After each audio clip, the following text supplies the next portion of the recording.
She was 21 years old and homeless. Not the kind of homeless where you call a cousin in the next city and sleep on their couch for a few weeks while you figure things out. Not the kind where you have a credit card with a little room left on it and a friend who will spot you the difference until something comes through.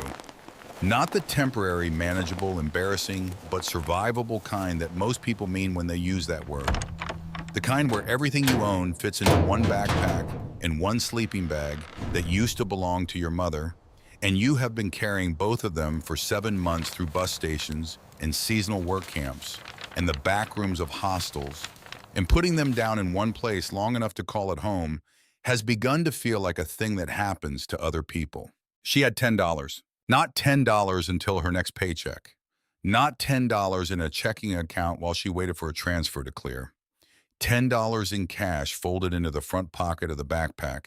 4 ones and 2 threes, making a total that was not enough to buy a night in the cheapest motel, not enough to fill a tank of gas, not enough to do most of the practical things that $10 might once have done in the world, when $10 meant something different than it meant now. Just $10. That was what she had. And she spent every cent of it on an abandoned ranger station 14 miles from the nearest paved road in the mountains of central Idaho, deep in a wilderness so remote that the county had been trying and failing to sell it at tax auction for 15 years, and where the Forest Service had posted the building as structurally unsafe before Ren Calloway was born. But before we get to what she found inside that station, you need to understand what she was looking for. And to understand what she was looking for, you need to go back to the night she found it. Back to 6 months after she walked into those mountains with her pack on her shoulders and nothing in her pocket, back to a late September evening when the aspens had gone gold and the first dusting of winter had appeared on the highest peaks, and the air held the cold smell of a season that was no longer coming but had already arrived. She was sitting on the porch of a log cabin that no one had lived in for over 50 years. The sun had gone below the western ridge 20 minutes ago, and the sky was doing what mountain skies do in that interval between sunset and dark, which is to hold the last of the light in the upper atmosphere and distribute it evenly across the visible world in a way that makes everything look briefly illuminated from within. The peaks above the cabin were still holding the rose of the afterglow. The lodgepole pines at the edges of the clearing stood in the deepening blue of the valley shadow. The creek below made it sound the sound it made day and night without variation, the sound it had been making since before any human structure stood on this shelf of land above it. She could smell wood smoke from the fire she had lit in the stone fireplace inside before coming out to the porch. She could smell pine resin and cold creek water and the particular mineral quality of air at this elevation air that had come off the snowfields on the high ridges and descended through the timber and arrived at the clearing carrying everything it had gathered on the way. It was the best air she had ever breathed. She had been breathing it for 6 months, and it had not yet become ordinary. In her hands was a letter. The letter was typed on a page that had yellowed at the edges over the decades the way good paper yellows when it has been kept dry and undisturbed for a long time, the color moving inward from the margins in a gradient that made the center of the page look almost white by comparison. It had been folded into thirds and stored in a leather portfolio that had been sitting in a locked metal cabinet in the corner of that cabin since June of 1971. The portfolio had been there for 52 years before she opened it. The letter inside had been waiting for 52 years to be read.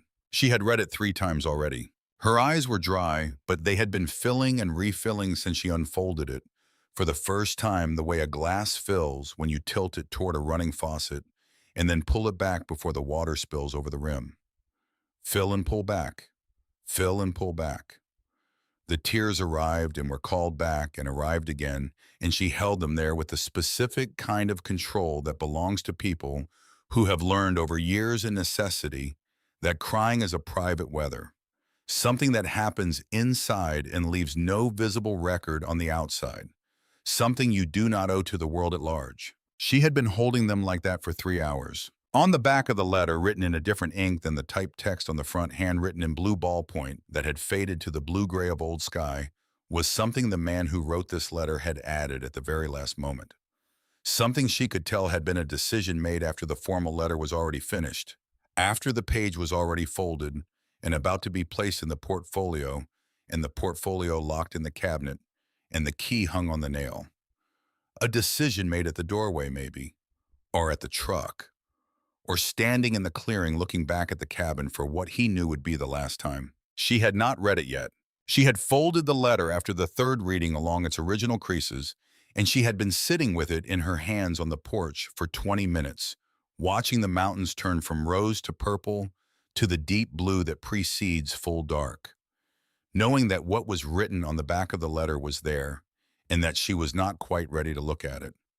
She had learned in the years since her mother died that some moments required a specific quality of readiness, and that rushing toward them was a way of wasting them.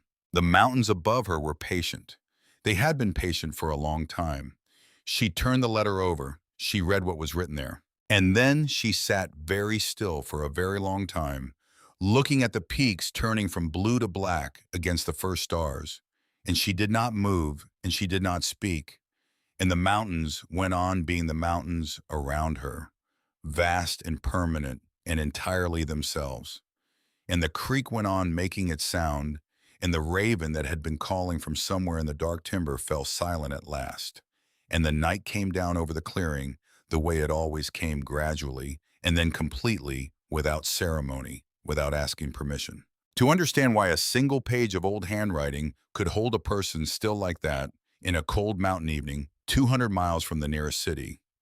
6 months after she spent the last $10 she had on a building that most people would have driven past without stopping. You need to go back further. You need to go back to a kitchen floor in Spokane, Washington. You need to go back to a 7-year-old girl lying on her stomach with a road atlas open in front of her, one finger moving slowly across a page. Wren Calloway's mother was named Nora, and Nora had been many things over the course of her life, but the thing she was most consistently was present. She showed up to the places she was supposed to be and did the things that needed doing and did not make much noise about the difficulty of either. She worked as a bookkeeper at a feed store on the eastern edge of Spokane for 11 years, which was not a glamorous position in any sense of the word, but was steady and reliable and provided health insurance, which mattered. She kept a small ranch house on a quiet street in a suburb where all the lawns were the same size and all the driveways were the same length, and the neighborhood association sent reminders about parking and holiday lighting in equal measure. She cooked dinner every night with ingredients she bought at the same grocery store on the same day of the week, and she paid her bills on time and went to church on Sundays and called her sister in Tacoma every other Wednesday evening. She raised Wren alone from the time Wren was 4 years old. The man who had been Wren's father left on a Tuesday morning in October while Nora was at work and Wren was at preschool. He took his 2 duffel bags and his tool belt and his truck, which was the only vehicle, and drove south on a road that neither of them would ever be able to identify afterward because he never told them where he was going. He sent a postcard from Nevada 3 weeks later that said he needed space and was sorry, and that he hoped things would be okay, and that postcard was the last anyone heard from him. Nora put it in the kitchen drawer with the takeout menus and the spare batteries and the scissors and the things you keep because you don't know where else to put them, and she did not take it out again, and Wren did not remember ever seeing it. Wren did not remember her father. She had a single photograph taken the previous Christmas, a man with dark hair and an expression that suggested he was somewhere else in his mind, even while his body was in the picture holding a baby in a red holiday outfit. She looked at that photograph once when she was 13 and put it back in the box in the closet and felt with a clarity that surprised her that she was not sad about it the way she had expected to be sad. The absence of someone you never knew is a different kind of absence than the absence of someone you loved, and she had made her peace with that distinction early and without much trouble. What she had instead was her mother, and what her mother had was a ranch house and a feed store and a suburb and a life built in the narrow, careful way that people build lives when they are doing it alone without the luxury of taking risks. Because if you fail, there is no one to catch you, and there is a child who needs catching. Wren understood this even as a small child in the way children understand the fundamental architecture of their family's life without being told. She understood that her mother was doing something difficult and doing it without complaint, and she loved her for it in the specific wordless way that children love the people who keep them safe, a love so assumed as to be almost invisible until the day it becomes the only thing visible. The Road Atlas was on the bottom shelf of the bookcase in the living room. It was a Rand McNally atlas published in the late 1980s. The cover worn soft with handling along the spine, the binding cracked so that it fell open naturally to the western states, which was a detail that seemed meaningful to Wren from the first time she noticed it, as if the atlas itself had a preference. She found it when she was 7, pulling it out from the shelf, expecting something like a storybook, and finding instead something she had no name for, but immediately and completely understood. She began carrying it to the kitchen floor in the evenings when Nora was cooking dinner. She would lie on her stomach with the atlas open on the linoleum in front of her and trace the pages with her finger. Not the red and blue veins of the highways, not the clusters of dots that mark the cities, but the other thing, the green, the wide expanses of green that spread across the western state pages like something had spilled there and been allowed to stay, the national forests and wilderness areas and protected lands that lay across the Rocky Mountain West in great irregular blankets, the places where the roads stopped and the contour lines began. Those thin brown curves packed together so tightly in some places that they merged into solid brown, and that meant cliffs, that meant elevation beyond what roads could navigate, that meant a world that organized itself according to different principles than the one visible from the kitchen window of a ranch house in a Spokane suburb. Nora would look down from the stove and see her daughter lying on the floor, 7 years old, then 8, then 9, one finger moving in the slow, deliberate way of someone reading a map, not for navigation, but for pleasure, the way other children read storybooks. She would ask what Wren was doing, and Wren would say, without looking up, her finger still moving across the green spaces, looking for where I'm going to live someday. Nora would nod and go back to whatever was on the stove. She thought it was a phase. She was a practical woman, and she knew that children had phases, and that the appropriate response to a child's phase was patient acknowledgement rather than either encouragement or discouragement, because phases either passed or they didn't, and your response made very little difference to the outcome. She was wrong about the phase, but she was patient, and that was not nothing. What Nora did not fully see, because she was looking at a 7-year-old lying on a kitchen floor with a road atlas, was that her daughter was not dreaming about the green spaces on those maps. She was studying them.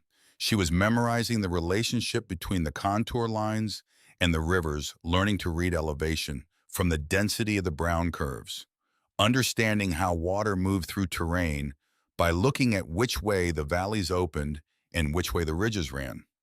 She was doing at 7 years old on a kitchen floor what surveyors and geologists and wilderness guides did in the field with expensive equipment, which was to understand a landscape by its representation on paper and to translate that representation back into the three-dimensional reality it stood for. She read every book she could find about people who had gone into wild country and stayed there.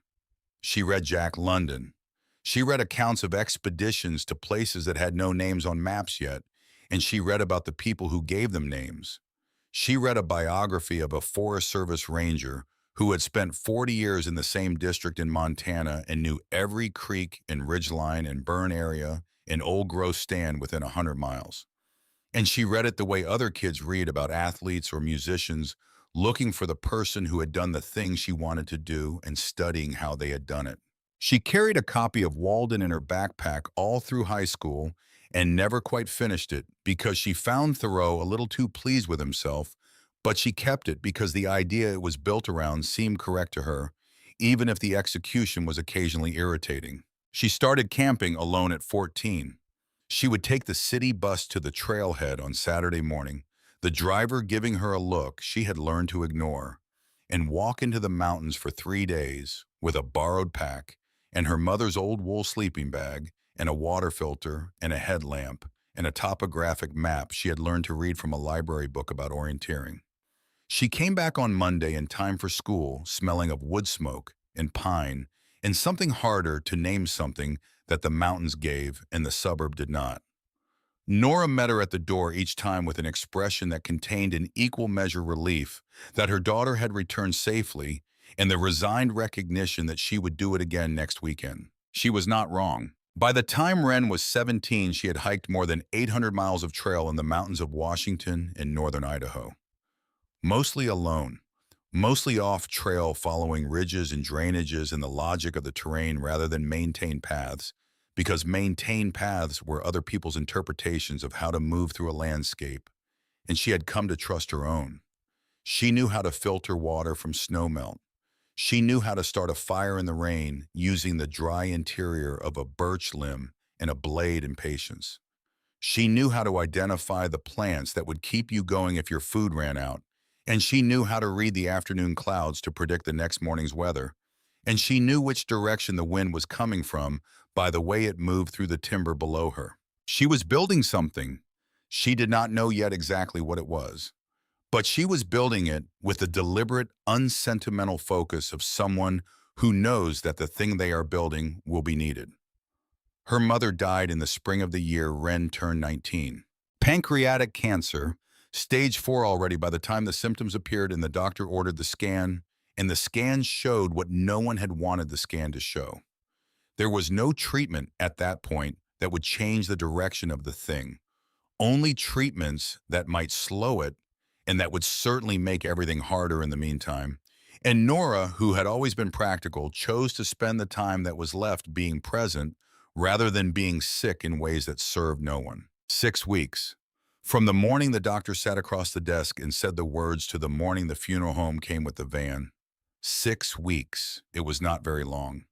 It was not long enough to say everything there was to say, and Wren and her mother did not say all of it because some things resist being said even when the time is visibly running out. Even when you are sitting in a hospital room at 2 in the morning with the fluorescent light humming above you, and your mother's hand in yours, and the numbers on the monitors making their sounds, and both of you knowing without saying what the numbers mean. What Nora did say in the last week when the morphine had taken the pain away and left her clear and quiet, in the way that certain kinds of clarity can only come after the noise stops, was this. She said, "The mountains are the only honest places, Wren. Everything else is a negotiation. You were made for them." I think I always knew that. She said it the way she said most important things, simply without decoration, looking not at Wren, but at the ceiling above the hospital bed, as though what she was saying was addressed to something larger than either of them. Wren held her hand and did not say anything because there was nothing to say that would not be smaller than the thing her mother had just said. The funeral was attended by 4 of Nora's co-workers from the feed store and the neighbor from 2 doors down who had sometimes watched Wren after school when Nora had to work late.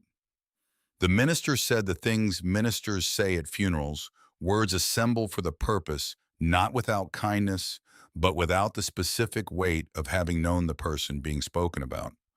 Wren stood in the cemetery in her one good jacket and listened and thought about her mother saying the mountains are the only honest places. And she held on to that the way you hold on to a handhold on a steep face, not because it's comfortable, but because it's what's there. The ranch house was rented. Without Nora's income, there was no rent. There was not much of anything else either. The savings Nora had built over 11 years at the feed store had gone to the medical bills, the ones that insurance had declined or capped or simply not covered, which was most of them. The car had been sold the year before when the repair costs exceeded its value, and the monthly payment had become a choice between that and the grocery bill. There was nothing left to liquidate, nothing to inherit, no cousin with a spare room.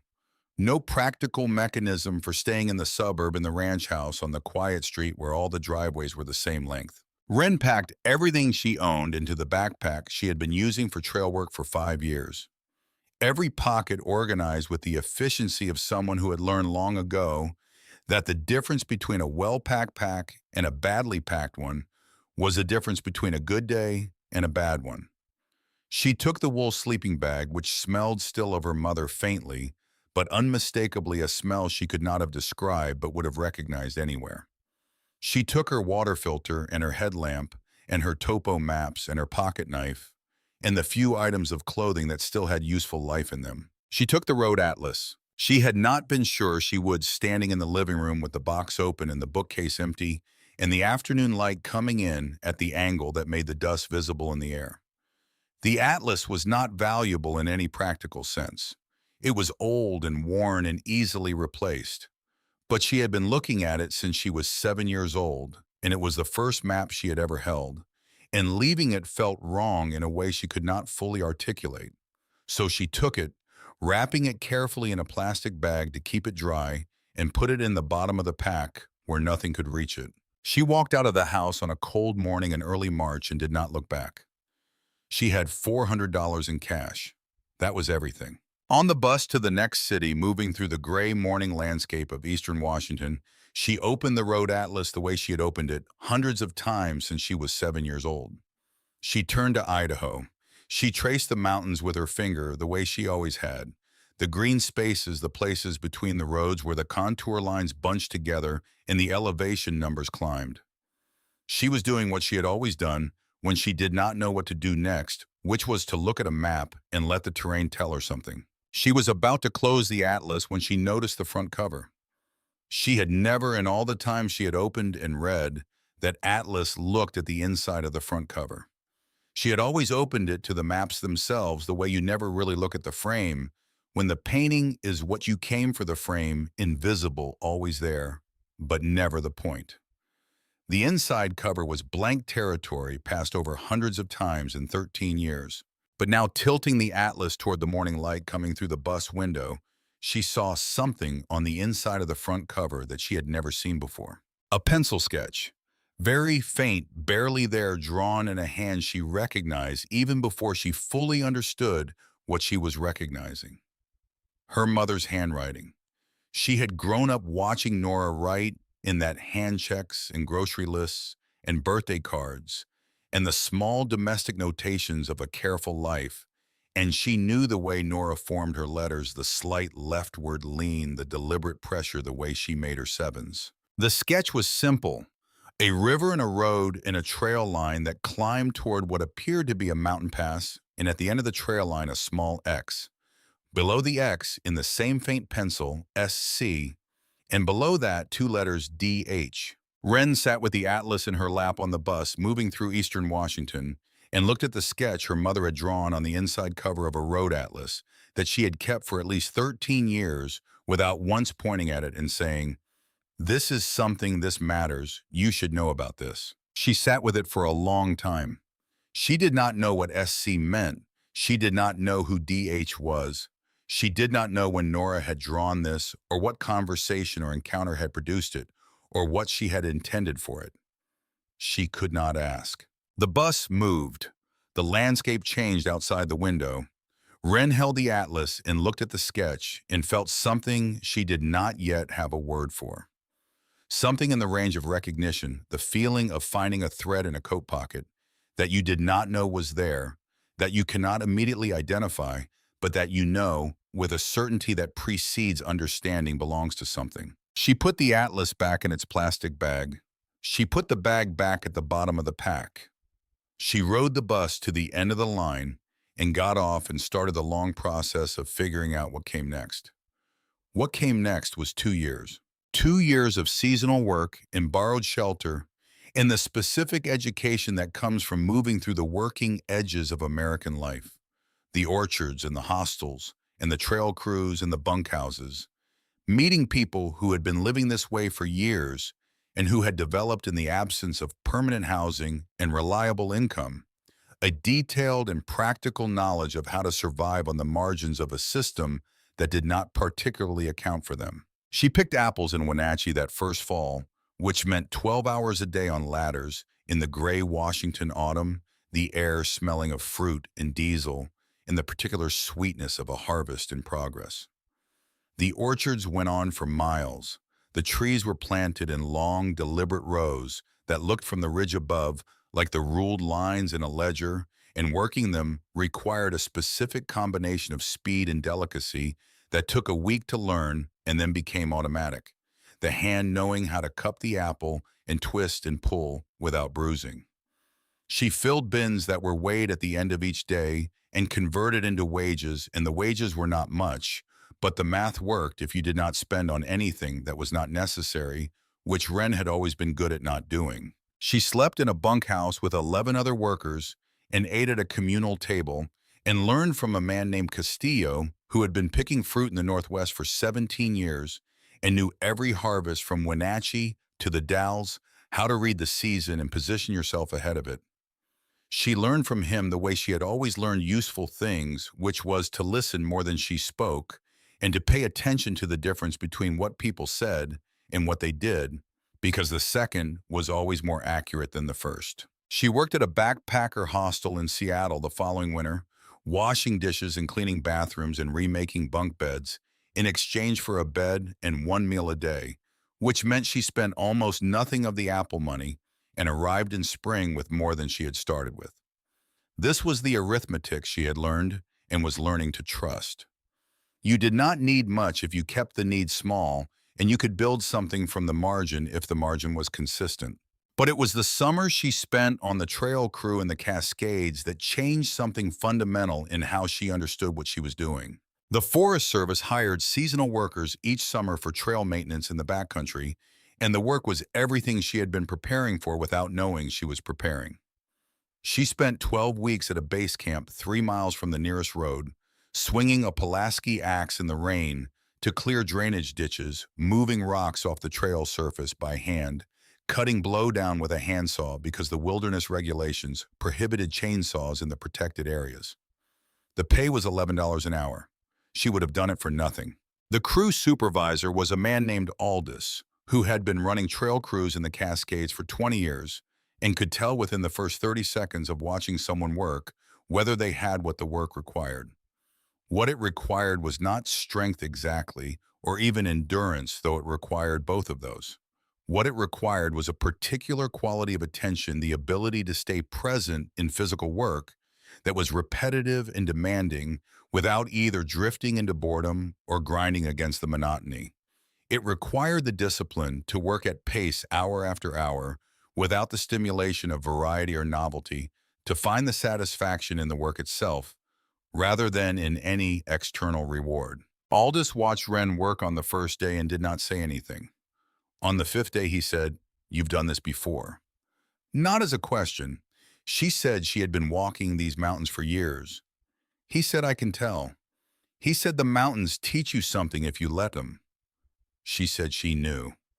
He looked at her for a moment and then went back to work, and she understood that this was the end of the conversation and that it had contained more than it appeared to. In the evenings at base camp after dinner, she would sit outside her tent in the high mountain dusk and look at the peaks above her and feel something that was not quite happiness and not quite peace, but was the closest thing to both she had experienced since before her mother died. Something that lived in the body rather than the mind. A rightness of position. She would have paid for the privilege of being there, which was not something she would have said aloud, because it was not the kind of thing you said aloud, but it was true. The season ended in September. She came down from the mountains with more money in her pocket than she had ever had at one time in her life, and an ache behind her sternum that she recognized as the specific pain of leaving somewhere you belonged. By the following winter, the second year after Nora died, Wren understood what the ache was. It was the absence of permanence. The seasonal work gave her mountains and labor and a sense of purpose, but it gave her these things on a schedule and loan to be returned at the end of each season when the work was done and everyone scattered to wherever they went when the season was over.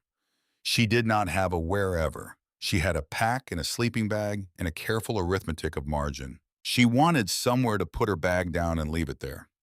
Not an apartment with a lease and a credit check and a landlord. Somewhere remote and difficult in hers. Somewhere that nobody else wanted because the things nobody wanted were the only things within reach of the money she had. The problem was that even the things nobody wanted cost money, and she was running out of time in the season and would have to start the whole cycle again in the spring. She was in the public library in Coeur d'Alene on a Tuesday afternoon in February, the 2nd February since her mother died when she found the listing. The library was warm. The chairs were comfortable. Outside, the February air was the kind of cold that makes the windows of warm rooms steam at the edges and turns the exposed skin of your face into a fact you cannot ignore. Inside the library was full of people who needed the warmth and the chairs and the free wireless connection, a congregation of the underemployed and the between situations, and the retired and the cold, each in their own private relationship with a screen. Wren had been there since it opened at 9 in the morning. It was now almost 3 in the afternoon, and she had eaten both of her sandwiches and was beginning to get hungry in the way she had learned to read as information rather than emergency. She had spent the morning looking at Forest Service employment postings for the coming season. The positions that fit her profile were the same positions she had already done, and while she was willing to do them again, she was aware that doing them again would not get her to a different place. It would keep her in the same orbit, moving through the same cycle, accumulating the same margin, and spending it down to the same point and starting again. It was while she was on the Forest Service employment page that she noticed the menu at the top, the one she had never clicked on before. Surplus property sales. It was listed there the way incidental links always are, slightly smaller than the main navigation, easily passed over. She clicked it. What she found was a page she did not know existed, a database of Forest Service administrative buildings that the agency had identified as surplus and was offering for transfer. Fire lookouts, ranger stations, work camps, and storage facilities that had been consolidated out of operation or that had fallen outside the boundary of what the current administration needed to manage. Some had been sold years ago and were listed as completed transfers. Some had current asking prices that were by real estate standards very low, but that were still more than she had. Most were in states she had never been to. She scrolled slowly, reading each listing with the focused attention she brought to topographic maps, looking not for what was immediately obvious, but for what the data implied. She found it on the fourth page of results. Salmon Chalice National Forest, Central Idaho, former District Ranger Station. In-holding parcel, originally deeded to private holder in the 1920s, reverted to county after original family died intestate. Building used as Forest Service administrative outpost from 1927 through 1971. Consolidated out of operation. Vacant since that date. County has been listing at tax auctions since 2008. No successful bidders. Asking price $10. She stopped scrolling. She read the listing again. Then a third time, the way you reread something that says exactly what you thought it said, but that seems impossible to be real. $10, not a starting bid, not a reserve. $10 was the asking price, the amount the county was offering the property for, because $10 was the legal minimum consideration for a valid property transfer under Idaho state law. And the county had set it at that minimum and left it there for 15 years while no one appeared to take them up on it. There were good reasons no one had appeared. The listing's access description did not hide them. The property was accessible by 8 miles of Forest Service road, seasonally closed to motor vehicles from October through June due to snow. After the road, 6 miles of foot trail climbing over a pass at 7,200 feet. Total distance from the nearest paved road, 14 miles. No electricity, no water service, no septic, no telephone, no cell coverage. Nearest community, Stanley, Idaho. Population, 116, approximately 1 hour by vehicle from the trailhead. No photographs were included. Wren opened a new tab and searched for topographic maps of the Salmon Chalice backcountry. She found the area, identified the general location of the parcel by the legal description in the listing, and oriented herself by the rivers and the ridgelines. She found the trail, traced its route with her cursor up the valley and over the pass and down into the basin on the other side.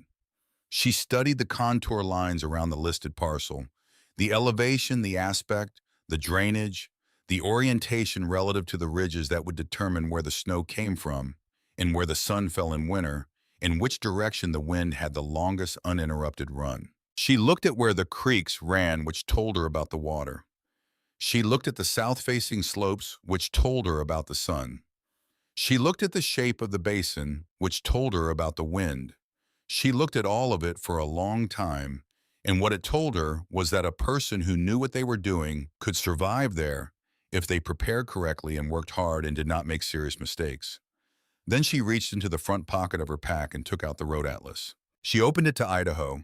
She found the Salmon River Mountains in the Lemhi Range in the Frankchurch Wilderness and navigated by the rivers and passes until she had located as precisely as she could, without GPS, the area where the listed parcel sat. She looked at it on the printed page of the atlas, the green spreading across it, the contour lines brown and densely packed, where the terrain was steep and spreading where it eased. And then, because she was holding the atlas open and because she was about to close it, she tilted the cover toward the light of the library window. The pencil sketch on the inside of the front cover was faint in the library light, almost invisible, the kind of mark you could look at and not see if you were looking for something else. But she was not looking for something else this time. She was looking at the atlas itself at the cover, and the sketch was there unmistakably, her mother's handwriting and her mother's hand. She looked at the sketch. She looked at the topographic map on the screen. She looked at the sketch again. The S.C. Salmon Chalice. The small X at the end of the trail line above what appeared to be a creek on a south-facing shelf in a basin surrounded by high peaks. She sat in the library chair and held the atlas open and looked at the X her mother had drawn on the inside of a road atlas that she had kept for over 30 years without explaining. And she understood with a certainty that came not from evidence exactly, but from the bone-deep recognition of someone looking at something that has been waiting for them, that the X on her mother's map was the same place as the $10 ranger station. She did not know yet how Nora had known about it. She did not know who DH was or what those initials meant, or how a bookkeeper from Spokane had come to sketch a rough map of a backcountry ranger station in the Salmon Chalice Mountains on the inside cover of a road atlas. She could not ask. She would not be able to ask. But the X was there. The listing was real. The price was $10. She sat in the library until closing time, researching everything she could find about the property and the access route and the county that held the title and the laws governing property transfers in Idaho. She looked up the county assessor's website and found a contact number. She looked at bus schedules from Coeur d'Alene to Stanley. She looked at the topographic map until she knew every elevation change and creek crossing on the 14-mile route. She called the county office the next morning from the library's public telephone. The woman who answered was named Helen, and she did not have to look anything up when Wren described the parcel. She said yes, that listing is still active. The property can be transferred for $10. If you want to come in and sign the paperwork, the transfer can be done in a single visit. Wren said she would be there on Friday.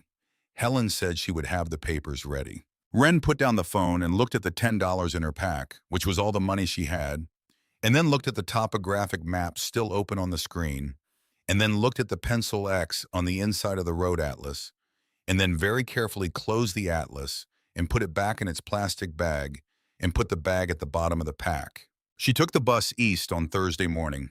The route passed through the small towns of the Snake River, plain grain elevators and churches and hardware stores, and the horizontal landscape of the interior West.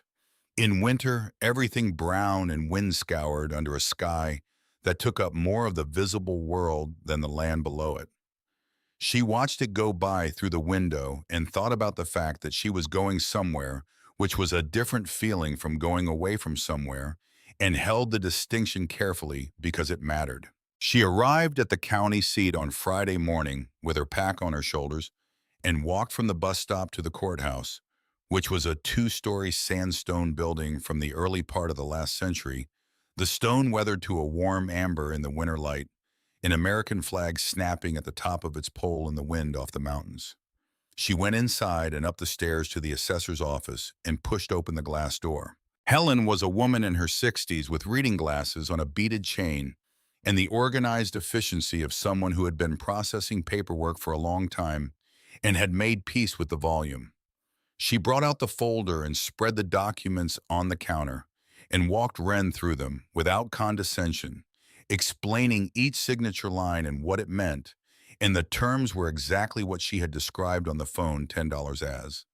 Is no warranties county, disclaiming all liability for the structure or the access or the condition of anything on the parcel. Wren said she understood.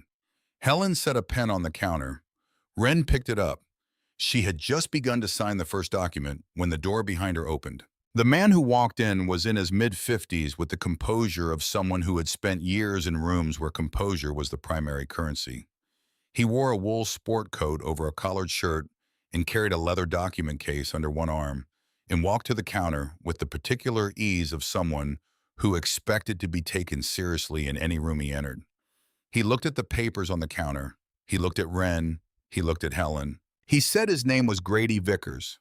He said he was representing a land management group with an interest in this parcel and that there was an administrative irregularity in the listing that needed to be reviewed by the county attorney before any transfer could be finalized.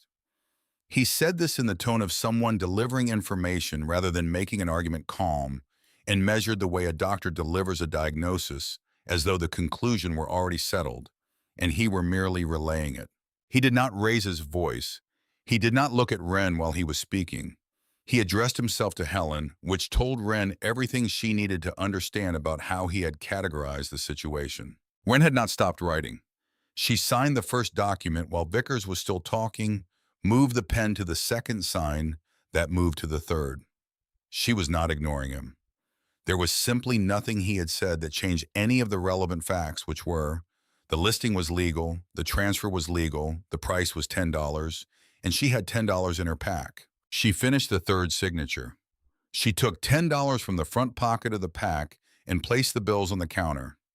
Helen picked them up and put them in the cash drawer with the matter-of-fact efficiency of someone for whom unusual transactions were not inherently unusual. Helen said, "That's the transfer. Deed will record in the county system within 30 days. Here is your copy." She held out the folder. Wren took it and put it in her pack. Grady Vickers was looking at the cash drawer. The expression on his face had not changed in any visible way, but something had shifted in the quality of his attention, the way a room changes when the temperature drops 2 degrees, not dramatically, but perceptibly. He looked at Wren. He said, "This is not finished." Wren looked back at him. She said, "I hope your administrative matter resolves quickly." She picked up her pack and walked out. Outside, the courthouse steps faced north, and the wind came down off the mountains with the particular directness it had in February. Not cold exactly, not for someone accustomed to the mountains, but honest about itself. She stood for a moment and let it push at her, and thought about what had just happened, and what might be coming, and what she needed to do before any of it arrived. She was about to leave when she thought of something else. She went back inside and found the records window on the ground floor, where a young man sat at a desk surrounded by filing equipment, and she asked whether she could see any historical filings associated with the parcel. He was not particularly interested in helping her, but neither was he interested in refusing.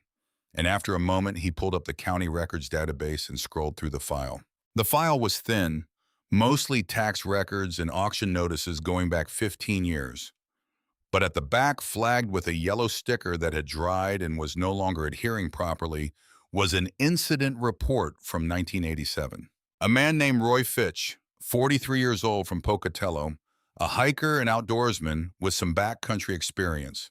He had broken into the ranger station the previous autumn and apparently decided to spend the winter there. A Forest Service crew doing an access survey in late spring had found his body. The medical examiner placed time of death in January or February. He had been dead for 6 to 8 weeks before he was found. Cause of death, hypothermia, complicated by inadequate shelter preparation and probable food shortage. The station had been posted as condemned following the incident. Subsequent inspections had confirmed structural deterioration, and the county had determined that the remote access and extreme conditions made any maintenance or resale effort impractical. Wren read the report twice. She thought about Roy Fitch, 43 years old, who had come to this place looking for something and had not survived the finding. She thought about what he had been looking for. She thought about whether he had found any part of it before the cold arrived and made the finding irrelevant. She thought about her mother saying the mountains are the only honest places. She folded the report and handed it back to the young man and thanked him and walked out into the February wind. She had a bus to catch. She had 14 miles to plan. She had a property deed in her pack and nothing in her pockets, and the specific feeling of someone who has put everything on a single wager and does not regret it. She walked to the bus stop and sat on the bench and opened the road atlas to Idaho and traced the route one more time with her finger, the road and the trail and the pass at 7,200 feet. And she thought about Roy Fitch, and she thought about her mother, and she thought about a locked metal cabinet in the corner of a cabin that had been empty for 52 years. She thought about what it meant to go towards something rather than away from it. The bus came. She got on.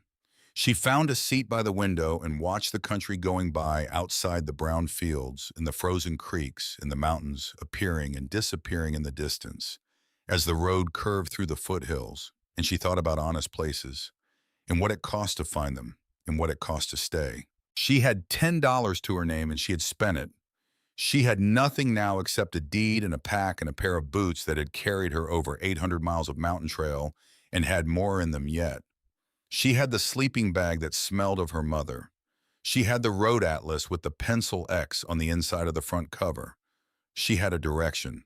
Outside the window, the first snow of the coming storm began to fall light and exploratory, the advanced scouts of a weather system that was still deciding whether to commit. The flakes came past the glass and disappeared into the speed of the bus, each one briefly visible, and then gone, and she watched them and did not look away until the mountains at the edge of the plain were lost in the white, and there was nothing outside the window but the falling and the distance and the dark. The bus from Coeur d'Alene to Stanley took most of a day, which was the kind of day that teaches you things about the interior of a state if you are paying attention. She was paying attention. The route did not go directly anywhere. There was no direct route to Stanley because Stanley sat at the end of a long reach into the central mountains of Idaho, accessible from any direction, only through a sequence of switchbacks and river valleys and passes that closed for months at a time when the snow was serious, which in this country meant most of the year. She changed buses twice in small towns where the gas station and the post office shared a parking lot, and the only restaurant had been there long enough to have retired its original sign and replaced it with a newer one that was itself starting to age. She ate the sandwich she had packed and drank from her water bottle and looked out the window as the landscape organized itself, the flatlands giving way to the foothills and the foothills to the mountains, the lodgepole pine coming down the slopes to meet the road, the snow on the north-facing ridges deepening as they climbed. The Salmon River appeared to the east as they came through the canyon, running fast in dark blue in the April light, carrying the weight of the winter snowpack downhill toward the Snake River and eventually the sea, and she watched it for the long miles that the road ran beside it before the bus turned north and the river disappeared behind the ridgeline. She thought about the fact that the water in that river had come from the mountain she was going toward, from the snowfields on the peaks above the cabin, and was now flowing away toward the coast, and that this was the direction all water eventually went, and that going toward the source was the more difficult direction, but the one that interested her. She arrived in Stanley in the late afternoon. Stanley was a community rather than a town in the civic sense of the word, a place that existed by agreement among a small number of people who had found reasons to be there and had not found sufficient reasons to leave.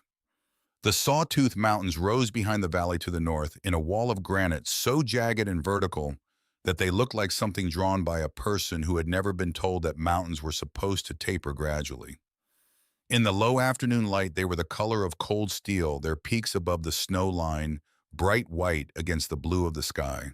She found the valley kitchen by following the smell of food, which was the kind of cooking smell that means a place has been making the same things for a long time and has gotten very good at them.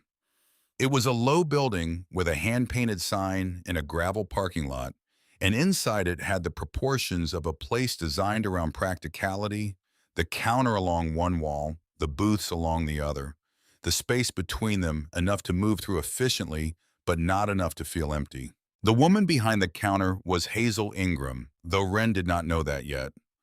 What she knew from watching her move through the diner space for the 30 seconds between when she walked in and when Hazel looked up, was that this was a person who had been working in this particular room for a very long time.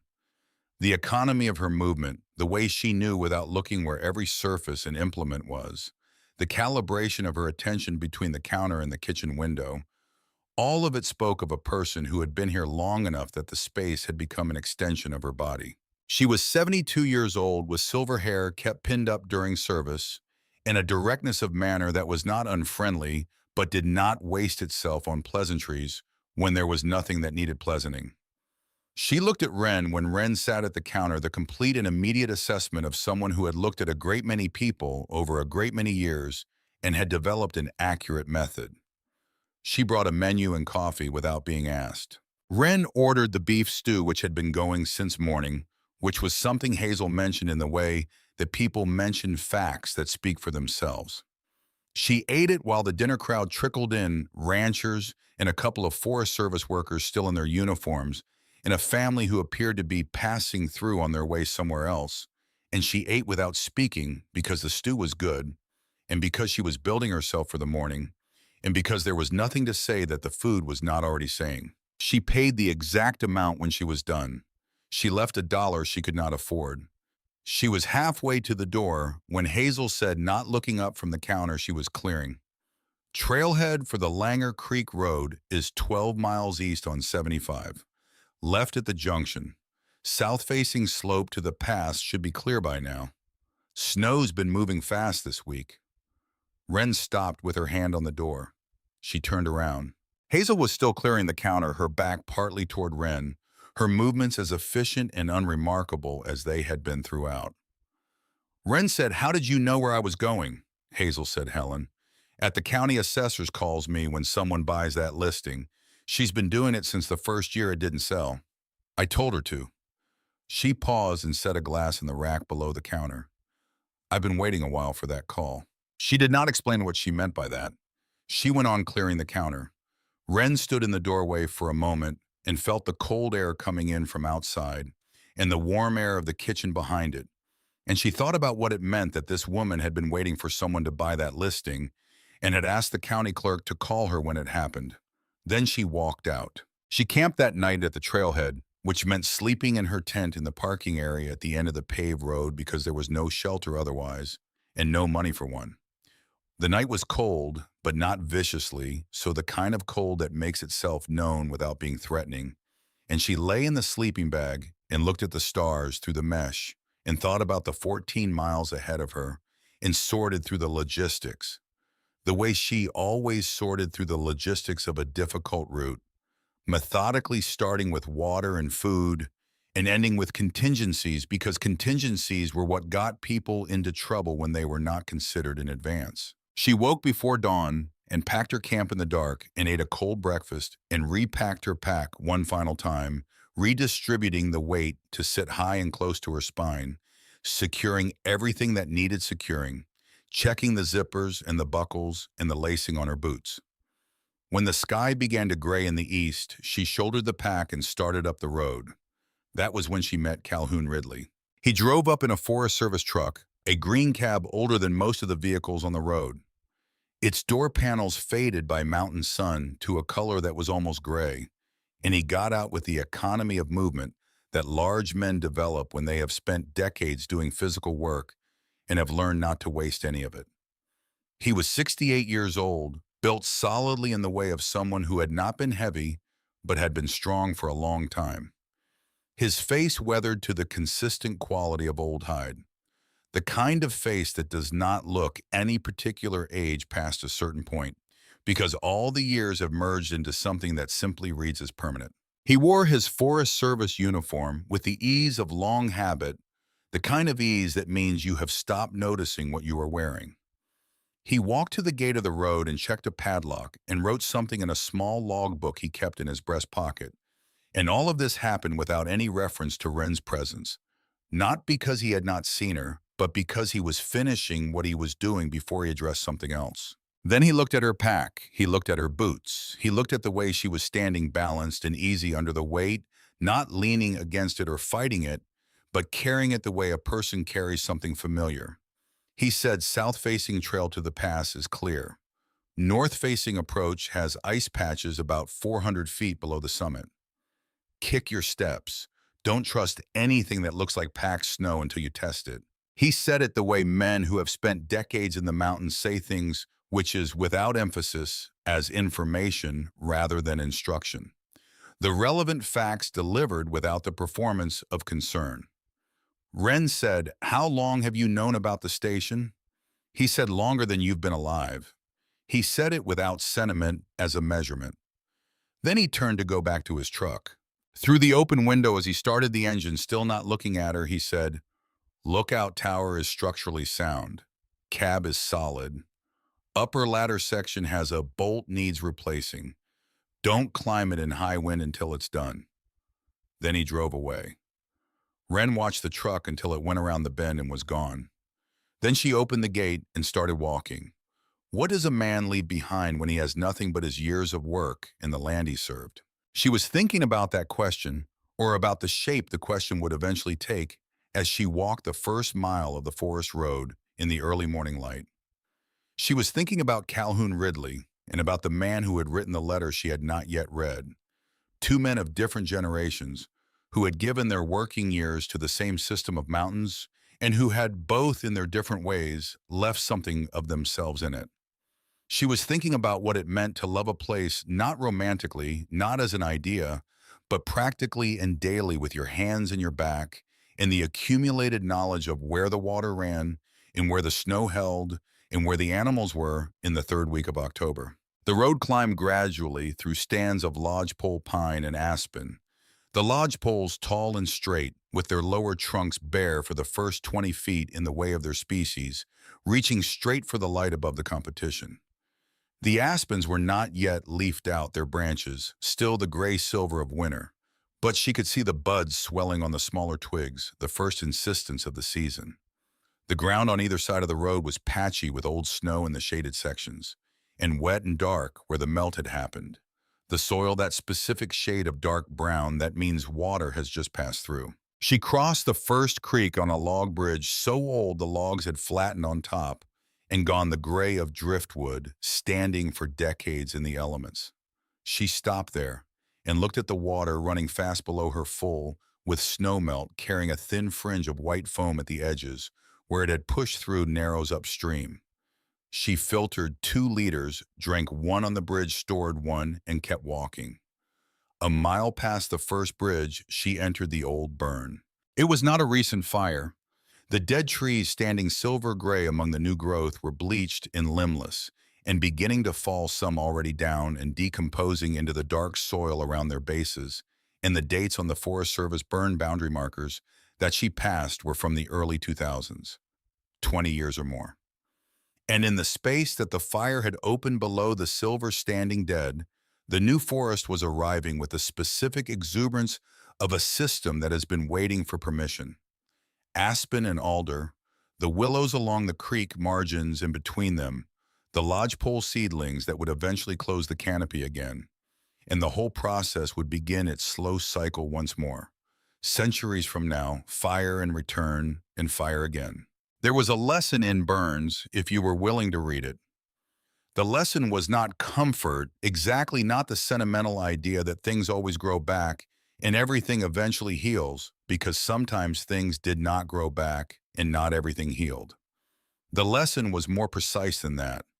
The lesson was that destruction and regeneration were not opposites in a natural system, but phases of the same process, and that the same fire that killed the old forest created the conditions for the new one, that you could not have both at once, that the price of the new growth was the old growth. She had thought about this in the years since her mother died, in the way she thought about everything, without sentimentality, but with attention. And she thought about it again now as she walked through the burn, the silver trees, and the green insistence below them. And then the burn was behind her, and the road climbed on through unburned timber, and she kept walking. She made the creek at the base of the pass at mid-afternoon. She found the flat clearing, a Forest Service sign marked as a primitive campsite, and set up her shelter there, a small one-person tent she could pitch in under 3 minutes, and gathered wood for a small fire and made dinner. The meal was rice and olive oil and dried mushrooms that she had been saving for 3 weeks, keeping them for a place and moment that seemed worthy of them. And she ate sitting on a log, watching the creek, while the fire burned down to coals and the temperature in the clearing dropped. The cold came in fast after dark.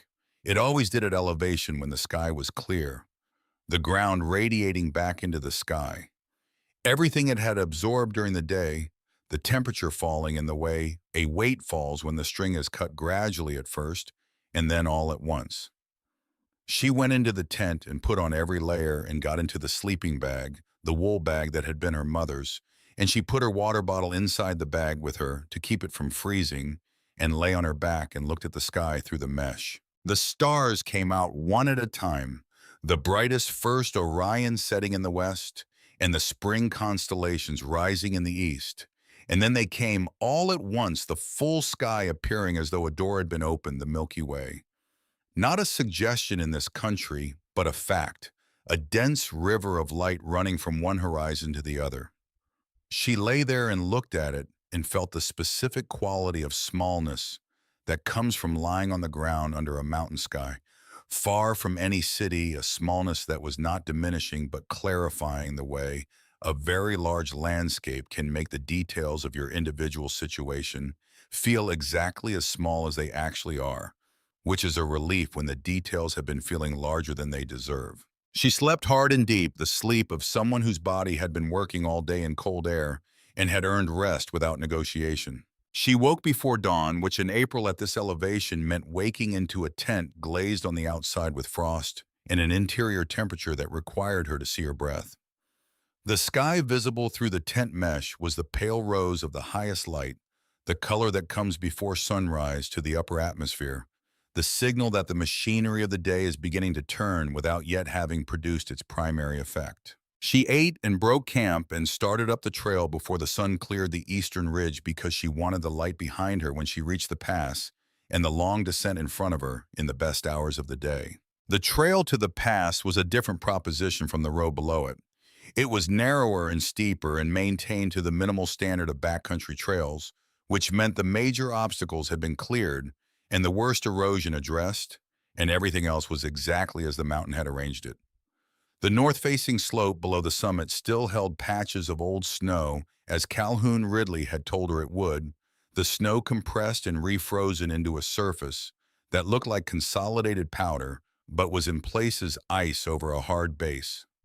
She tested each step before she transferred weight the way she had been taught on her first winter camping trip at 15 by a man who had guided in the mountains for 30 years and who had said the mountain doesn't care about your schedule. She was 400 feet below the summit when her left pole went down and found nothing. The step had seemed sound. She had tested it. The boot had settled with a slight crunch that suggested adequate compression. She shifted her weight and began to move, and then the crust gave with a sound like breaking ceramic, a sound she would remember later with the complete fidelity that moments of genuine physical danger produce in memory, and she was sliding. 2 seconds, perhaps 3. In the way that certain compressed intervals of time contain more than their measured duration. She was aware of the surface under her, aware of the poles being driven down, and finding nothing aware of the momentum and the angle and the calculation that was happening without her conscious participation. The body knowing before the mind what was required. She drove both poles into the slope simultaneously and pressed her body flat against the snow, and the resistance built, and she stopped. She lay still. The breathing that fear produces was happening in her chest, fast and shallow, and she let it happen and did not try to control it and waited for it to slow on its own, which took approximately 30 seconds. Then she took a longer breath and assessed. Her left ankle had turned. She could feel it clearly, the specific complaint of a joint that has moved in a direction it did not want to move, a dull but insistent signal from the lateral side. Not a sharp pain, not the acute and unmistakable signal of a serious injury, but real. A sprain, probably minor, the kind that stiffens if you stop moving and becomes manageable if you keep going, but that required management. She had managed similar situations before. She looked down the slope. Her tracks were visible below her, the careful line of her ascent, and then the rough patch where she had caught herself.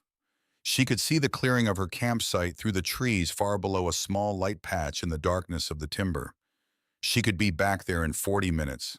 She could walk out to the trailhead by evening. She looked up at the pass. 400 feet. An hour, maybe a little more, with the ankle requiring care.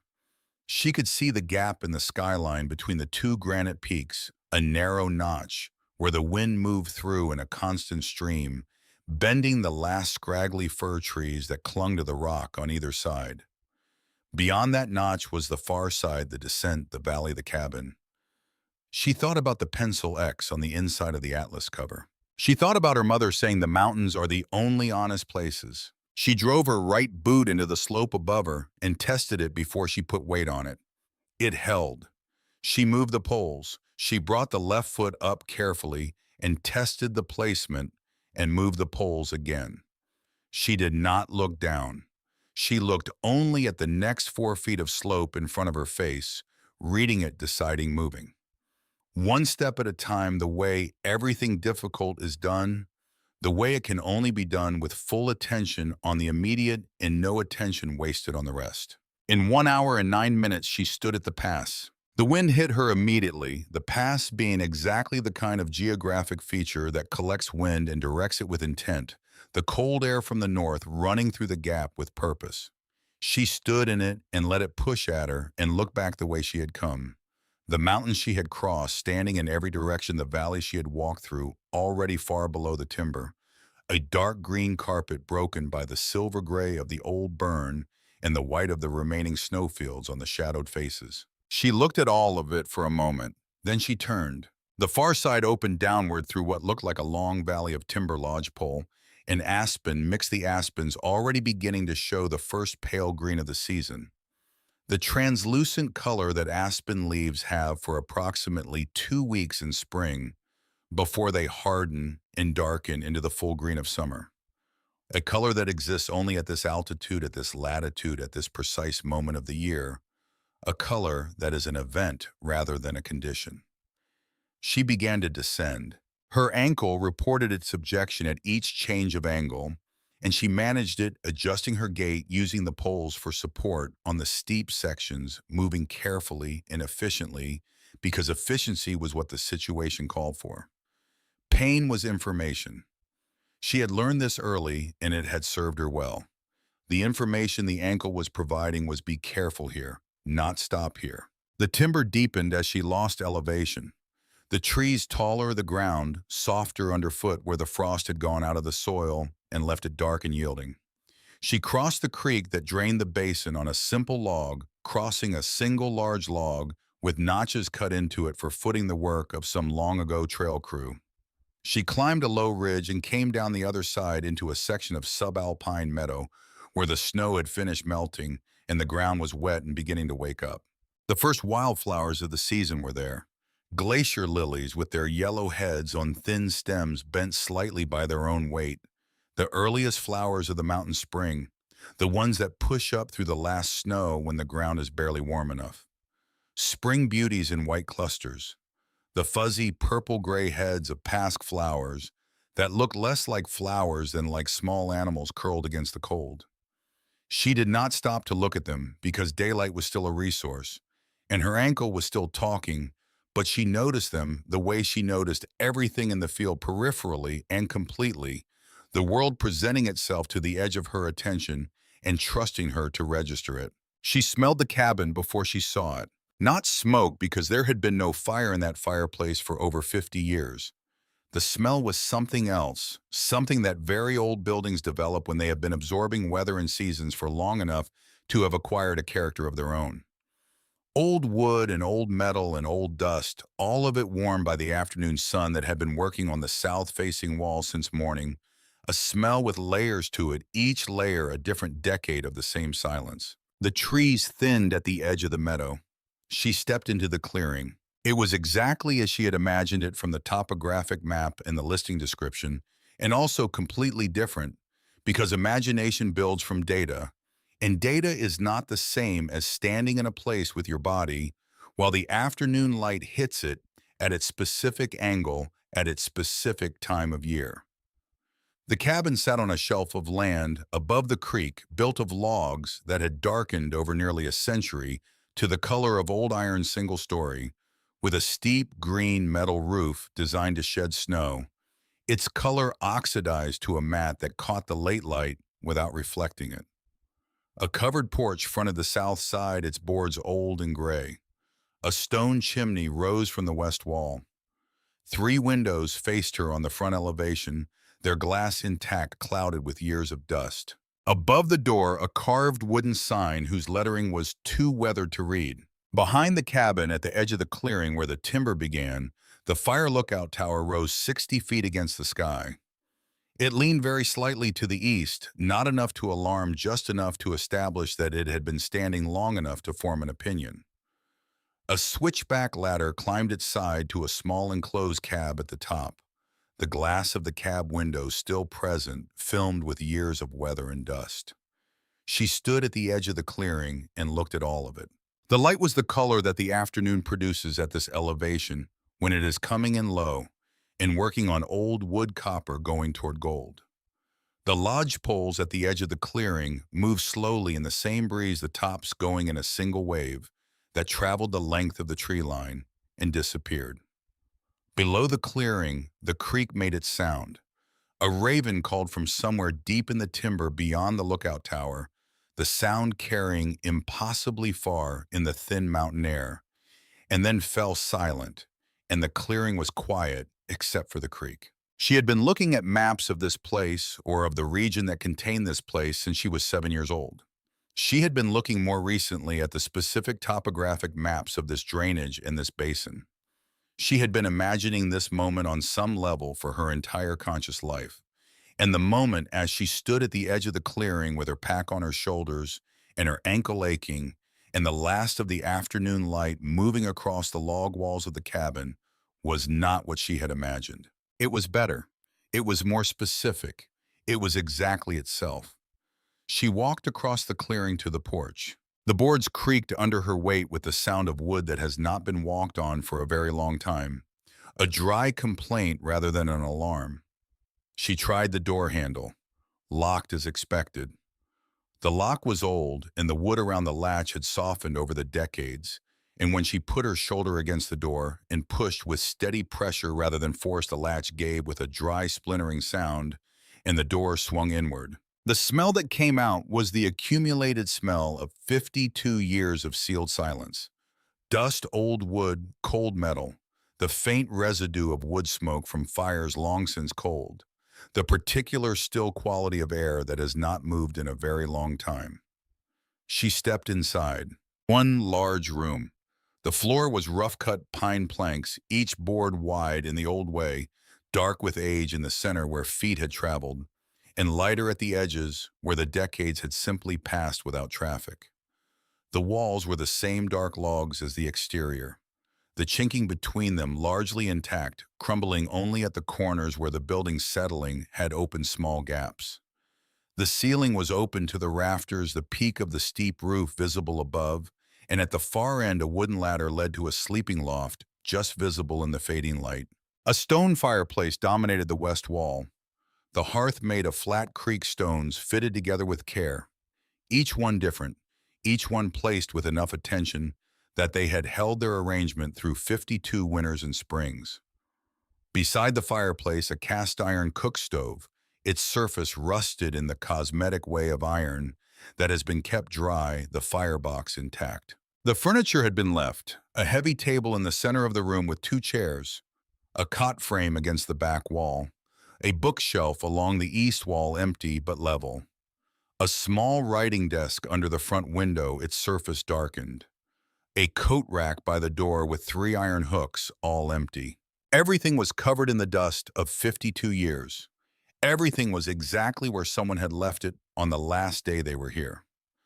The room had the quality of a place that has been waiting in the patient way of rooms, with no urgency and no alternatives for someone to return. In the corner of the room, beside the empty bookshelf, stood a metal cabinet. Gray steel, government issue, 4 feet tall, 2 doors with a locking mechanism between them. On one door, stamped in ink that had faded to near invisibility, United States Forest Service, and below that, a long inventory number. The lock was rusted, but she could see that the mechanism was intact.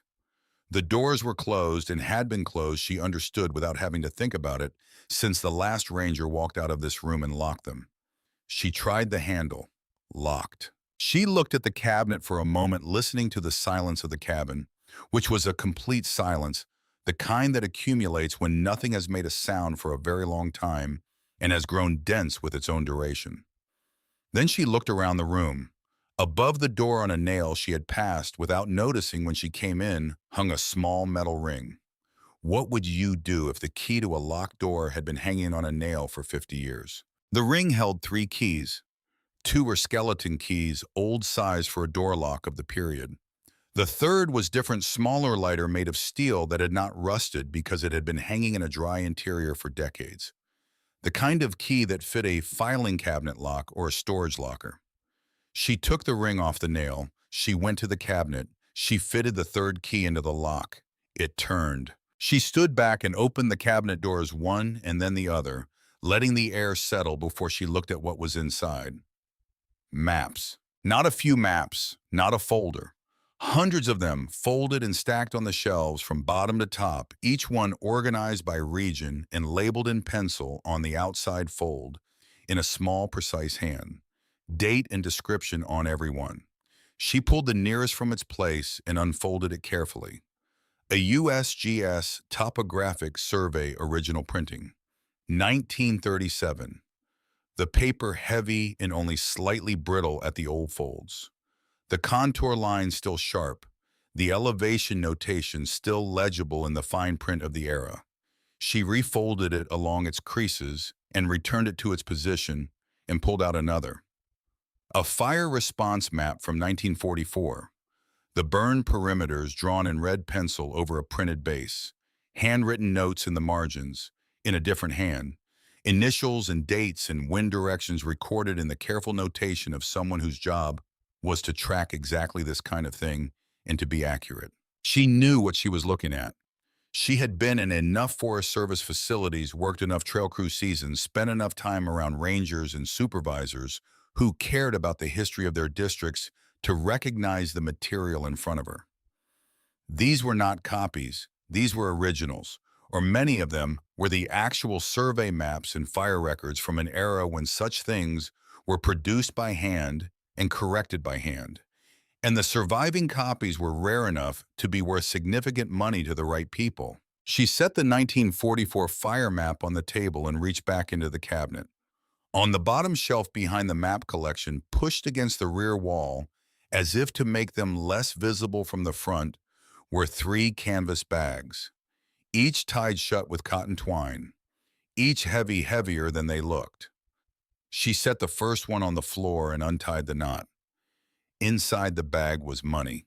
Old paper currency, $20 bills and $50 bills bound in stacks with the paper bands that banks had used in that era, each band labeled in pencil with a year: 1962, 1963, 1964. The bands had darkened with age and the bills had the slightly stiff quality of paper that has been kept dry and still for a very long time, but they were whole. Every stack, every bill. She opened the second bag. More stacks, more bands, more years. 1965 through 1968. She opened the third. 1969 through 1971. She took everything out and arranged it on the pine floor in the last of the daylight, coming through the west window, and counted it. Her hands were not quite steady, which she noticed without judgment, and worked around counting each stack twice before moving to the next, the bills between her fingers with the slight resistance of old paper, the denominations adding up in her head in the way numbers add up when you are paying attention. She counted for a long time. When she was done, she sat still on the floor and looked at the number she had arrived at, $39,800. She sat with that number and let it be real. Let it take up the space it deserved. Let the distance between having nothing and having this settle into the room the way the dust had settled over the decades, gradually and completely and without fanfare. Then she looked back at the cabinet, At the very back behind where the canvas bags had been stacked, she saw something she had not noticed. A leather portfolio, dark brown, the leather cracked along the spine and at the edges where it had dried over the decades but still intact, still holding its shape, the clasp still functional. She reached in and took it. She set it on the table beside the old fire map and undid the clasp and opened it. Inside was one sheet of paper, typed on a manual typewriter, the letters slightly uneven in the way of manual typewriters, some darker and some lighter. The period struck firmly into the page. At the top of the page, United States Forest Service, Salmon Chalice, National Forest District, Ranger Station, Personal Correspondence. Below that centered a date, June 30th, 1971. The letter was addressed to no one in particular. It was addressed to whoever finds this cabin. She had intended to read it standing. She was sitting in one of the heavy wooden chairs before she reached the end of the second paragraph, and she did not remember the transition from standing to sitting. My name is Dale Hargrove.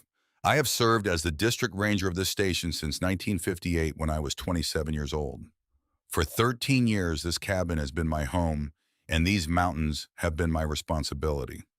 I have kept the trails maintained, the fire roads cleared, and the lookout tower in working order. I have assisted in 3 search and rescue operations in this country, which is to say I have carried people out on litters through terrain that was not interested in making it easy, and I have helped bring a child into the world whose mother miscalculated the length of her pack trip and went into labor 8 miles from the nearest road. I have loved this country with the kind of love that does not need explaining to people who have felt it and cannot be explained to people who have not. The Forest Service is closing this station next month as part of a district consolidation. They have offered me a desk position at the office in Salmon. I have declined. I am moving to Alaska to work in the Tongass National Forest, which is larger and colder and more difficult than this country, and which is, for that reason, exactly where I intend to be. I will not be coming back to Idaho. Over the 13 years I have been here, I have saved a portion of my paycheck each month and stored it in this cabinet with the maps. I never spent much. The cabin cost me nothing.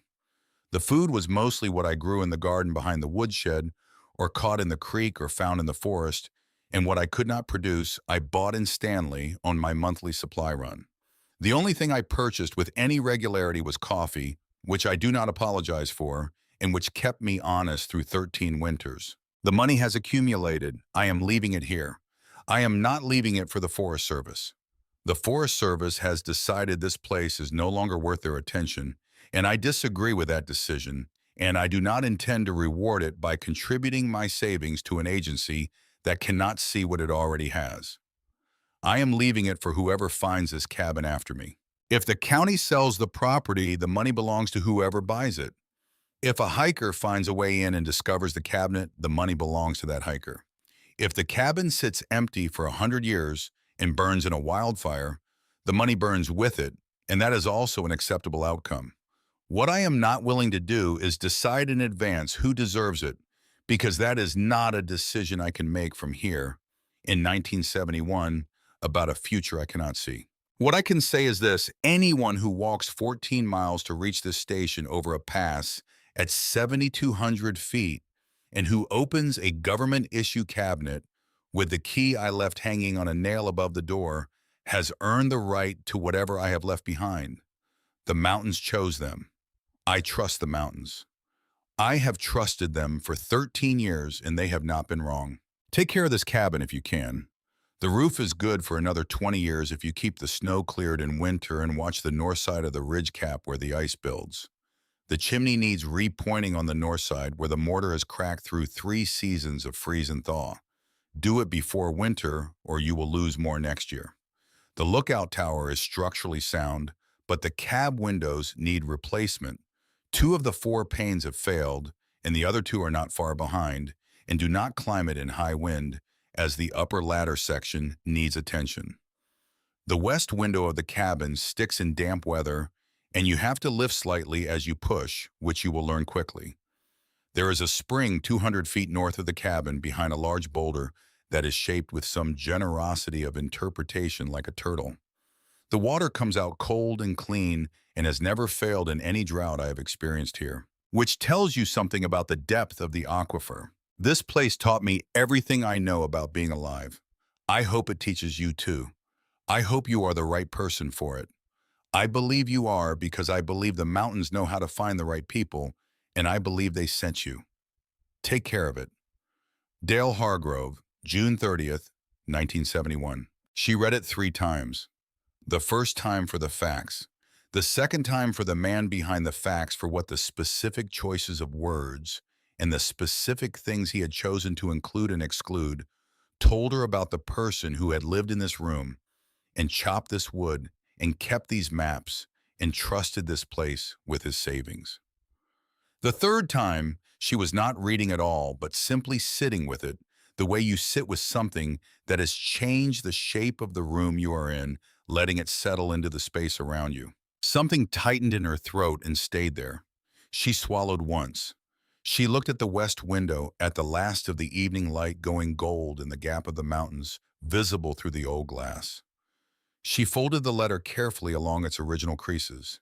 She was about to slide it back into the leather portfolio when she turned it over to seat it correctly and she saw what was on the back. Not typed, handwritten in blue ballpoint pen in a hand that was careful and small.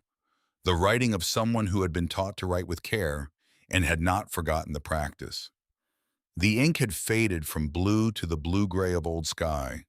It had the quality of something added at the last moment, a decision made after the formal letter was done, and folded a thing the writer could not leave unsaid, but had not known how to include in the formal text. She read it. It said, "I met a young woman once in the summer of 1988 passing through Stanley on her way back east after a season working odd jobs in the valley. She came into the valley kitchen at dinner time and sat at the counter, and we talked for 3 hours, which is longer than I have talked to anyone in a single sitting for years.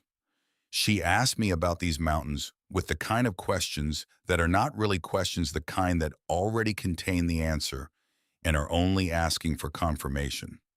She had a road atlas open on the counter between us, and I sketched a rough map on the inside of the front cover.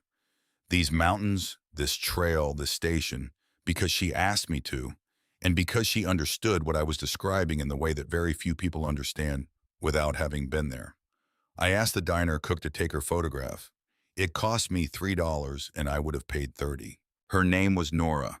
I am sorry I never came back from Alaska to tell her more. If you knew her, hello, and thank you for being here." Wren set the letter down on the table. She looked at it lying there on the old pine surface in the failing light. She understood now who DH was. She understood now what SC meant and why her mother had drawn the X on the inside of a road atlas and kept it there for 35 years without explaining it to anyone. She understood now why Hazel Ingram had asked Helen at the county office to call her when someone bought the listing, though she did not yet know all of what that understanding contained. The feeling that moved through her was not like anything she had a name for. It was larger than surprise and more complex than grief and different from happiness. A combination of all three and something beyond them. The feeling of standing in a place that you discover has been expecting you, not in the miraculous sense, but in the accumulated decision sense, in the sense of a thread of choices made by people who never knew each other, connecting across decades to arrive at this. A woman sitting alone in a mountain cabin at the end of a long day, reading her mother's name on the back of a stranger's letter. She sat for a very long time. Outside, the raven called once more from the dark timber and then fell silent. The creek ran over its stones below the clearing. The last light left the sky above the peaks and the stars began to appear. The first ones tentative, and then the rest all at once, the mountain sky doing what it always did, offering everything it had. She did not cry. The feeling was too large for crying. The way very cold water is too cold to feel cold for a moment, the nerve endings overwhelm before they can process what they are receiving. She built a fire in the stone fireplace from wood she found in the woodshed behind the cabin dry lodge pole that had been cut and stacked by Dale Hargrove over 50 years ago, and that burned clean and hot and with the particular smell of well-seasoned wood, and she cooked her dinner on the wood cook stove and ate at the heavy table and went to bed in her sleeping bag on the cot frame under the rafters and lay in the dark listening to the fire settle in the fireplace and the creek making its sound below the clearing. She did not sleep for a long time. When she finally did, she slept deeply the way you sleep when the thing you have been moving toward for a very long time has finally stopped moving and stayed still. The first weeks at the station were the work of learning what the place needed and what she needed to give it. She scrubbed the floors on her hands and knees with creek water and a brush she had carried in her pack, the water going gray with decades of dust and having to be changed 4 times before it ran clear enough to be called clean. She relit the stone fireplace, which required removing a quantity of old creosote from the flue before any fire could be safely built. Work that took most of a day and left her black to the elbows and deeply satisfied. The wood cook stove needed the rust scraped from its surface and the iron seasoned with lard and the firebox checked for cracks, none of which it had, and after a week it was cooking as well as it had in 1971. She found the woodshed behind the cabin half collapsed on one side, the roof over that section gone in some long ago winter, but the interior beneath the intact section still holding several cords of properly seasoned lodgepole that Dale had cut and stacked and that had been sitting in the dark dry and patient and ready for over 50 years. Wood that dry burn without smoke and without effort, the way things work when someone has done the preparation correctly and time has finished what the preparation started. She found the spring behind the turtle-shaped boulder 200 feet north, as the letter had said, and knelt in the wet soil and put her hands in the water that came up cold and clear and tasted of stone, the deep mineral taste of water that has filtered through granite for centuries before emerging at this particular seam in the earth. She drank 2 handfuls and filled her bottles and sat for a moment on the boulder, looking at the surrounding timber, the way it ran up the slope toward the ridge above the specific quality of light coming through the canopy at that hour of the morning. She thought about Roy Fitch while she worked through those early weeks. She thought about him often, particularly during the cabin work, the cleaning and the scrubbing and the fire starting, because everything she was doing to make the cabin safe and livable was work that Roy Fitch, 43 years old from Pocatello, had not done or had not known to do or had not had the supplies to do, and the difference between preparation and its absence in a place this remote and this cold was not the difference between comfort and discomfort, but between surviving and not surviving. She did not know what Roy Fitch had been looking for when he came here. She hoped he had found some portion of it in the weeks or months before the cold arrived. She hoped the place had given him something even at the end. She spent 4 days cataloging the maps, a process she had been wanting to begin since she first looked into the cabinet.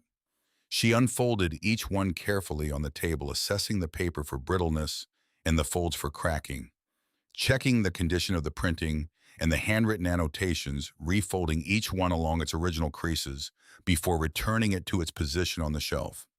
6 of the maps were extraordinary. 2 original USGS topographic surveys from the 1930s in near-perfect condition, the paper still supple. 3 fire response maps from the 1940s with detailed handwritten annotations that appeared to represent original field observations.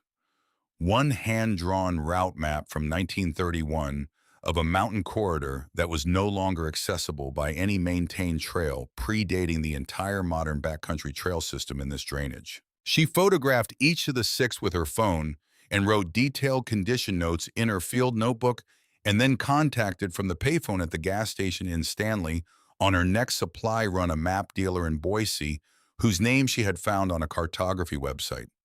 She described the 6 maps, described their condition, described the annotations.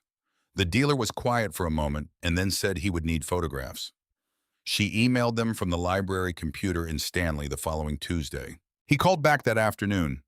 He said the 6 maps were worth, in his estimation, between $9,000 and $13,000 to the right collectors, and that he knew the right collectors. He said his commission was 20%. She said that was acceptable. The money would take several weeks to process, which she understood. Patience was a resource she had been building for years. She began the supply runs that would become the rhythm of her life at the station for the first year. 14 miles out, 14 miles back, every 2 to 3 weeks, carrying everything she needed in a pack that left her shoulders aching by the end of the second day. And that taught her over multiple iterations exactly what she actually needed and what she could leave behind. She carried in fewer things each trip as she learned the difference between necessity and comfort, which was one of the specific lessons the mountains had always been willing to teach if you were willing to let them. Ian Stanley Hazel Ingram began making her the same meal every visit, a burger with fried potatoes and a milkshake in the flavor Wren had ordered the first time and never had to specify again. Hazel saved the local newspaper for her folded and set under the counter, 3 or 4 copies accumulating between visits. She did not make these accommodations obviously or sentimentally. She made them the way she made everything in the diner as a matter of practical efficiency, identifying what was needed and providing it without requiring acknowledgement. She was 2 months into the life at the station, the cabin habitable, and the rhythm of the supply runs established, and the first check from the map dealer received and cashed in Stanley when the certified letter arrived at Hazel's address. Hazel handed it to her without comment on a Wednesday in late June. Wren carried it to a booth in the back of the diner and sat down with it and opened it with her coffee still hot. Why would someone offer money for a condemned building that isn't worth anything? She had been sitting with that question since the morning in April when Grady Vickers walked into the county assessor's office. Not anxiously, not with the turning of a mind that has found a problem it cannot release, but with the focused attention she brought to terrain that did not make immediate sense on the surface. Terrain that looked confusing at first glance was often terrain that was concealing something. A false ridge, an unexpected drainage, a feature that was not visible from outside, but that organized everything once you understood it was there. Grady Vickers and the organization he represented had decided that a condemned station 14 miles from the nearest road was worth fighting over. That was a fact. And facts had reasons behind them, even when the reasons were not immediately visible. The certified letter was from an attorney in Boise representing Ridgeline Land Partners, LLC, with Grady Vickers listed as the authorized representative. The letter stated that a review of the county records pertaining to the parcel had identified a procedural defect in the original listing, specifically in the way the inholding deed from the 1920s had been classified in the county records system. This defect, the letter argued, rendered the subsequent transfer potentially voidable under Idaho property law. She was given 30 days to respond or vacate. She read the letter. She read it again. She read the legal language the way she now read all documents, looking for what was actually there as opposed to what was asserted to be there, looking for the difference between the claim and the evidence for the claim. The claim was a county-level argument about county-level records. The county the letter implied had made an error in how it had classified the parcel. But the letter's entire argument rested on the premise that the county had the authority to classify the parcel in the first place. If that premise was wrong, if the county's authority over this parcel was itself questionable, then the letter's argument was built on a foundation it could not support. She did not know yet whether the premise was wrong, but she was beginning to understand why it might be. And she was beginning to understand what she needed to find to answer the question. She finished her coffee. She folded the letter. She thanked Hazel and put on her pack and walked out into the Stanley afternoon. She had 14 miles to walk back to the cabin. She started walking. The mountains were the same in every direction they had always been. The late afternoon light was working on the granite faces above the valley and the aspens along the creek below. The road were in their full summer green, and the air coming off the high country smelled of pine and cold water and the mineral sharpness of high elevation on a warm day. She walked and she thought, and she arrived at the trailhead as the sun was setting, and camped there, and set out again in the morning, and reached the cabin by early afternoon. She put the letter on the table. She looked at the cabinet. She looked at the maps stacked on the shelves inside it, each one labeled in Dale Hargrove's small, precise hand, each one a record of something he had known about this country. She started with the maps. She went through them all a second time. She had cataloged them for condition on the first pass, assessing each one for historical value, and preservation needs the work of a person trying to understand what she had found. Now she went through them differently, reading the penciled labels not for dates and region designations, but for any notation outside the standard identifying information, any marginal addition, any evidence that Dale Hargrove had put something into these records that was not part of the official label. She worked through the cabinet shelf by shelf, unfolding and refolding, with the patience that the maps required, not rushing, not letting the urgency of the certified letter change the speed at which careful work needed to happen. The cabin was quiet around her. The fire in the cook stove kept the morning chill manageable. Outside, the creek ran over its stones with the sound it always made, the sound that was both steady and infinitely varied, never quite the same sequence twice. She found it on the 14th map she checked. It was a hand-drawn route sketch, unlabeled by region, showing the drainage system within approximately a 2-mile radius of the station. The main creek, its tributaries, the ridges, the elevation markers at the key points, the locations of the spring and the woodshed, and the outhouse drawn in with thin pencil lines. A map of the immediate vicinity drawn from direct knowledge rather than survey data, the kind of map you draw when you have walked every foot of the terrain and want to record what you know for whoever comes next. On the bottom margin of this map, below all the route lines and the elevation notations, in the same small precise handwriting as the labels, Turtle Rock northwest face, 18 inches. That was all. No explanation, no indication of what was 18 inches below the northwest face of the turtle-shaped boulder. No reason given. Just the note, faint and specific, the kind of notation that meant something to the person who wrote it and trusted itself to mean the same thing to whoever read it.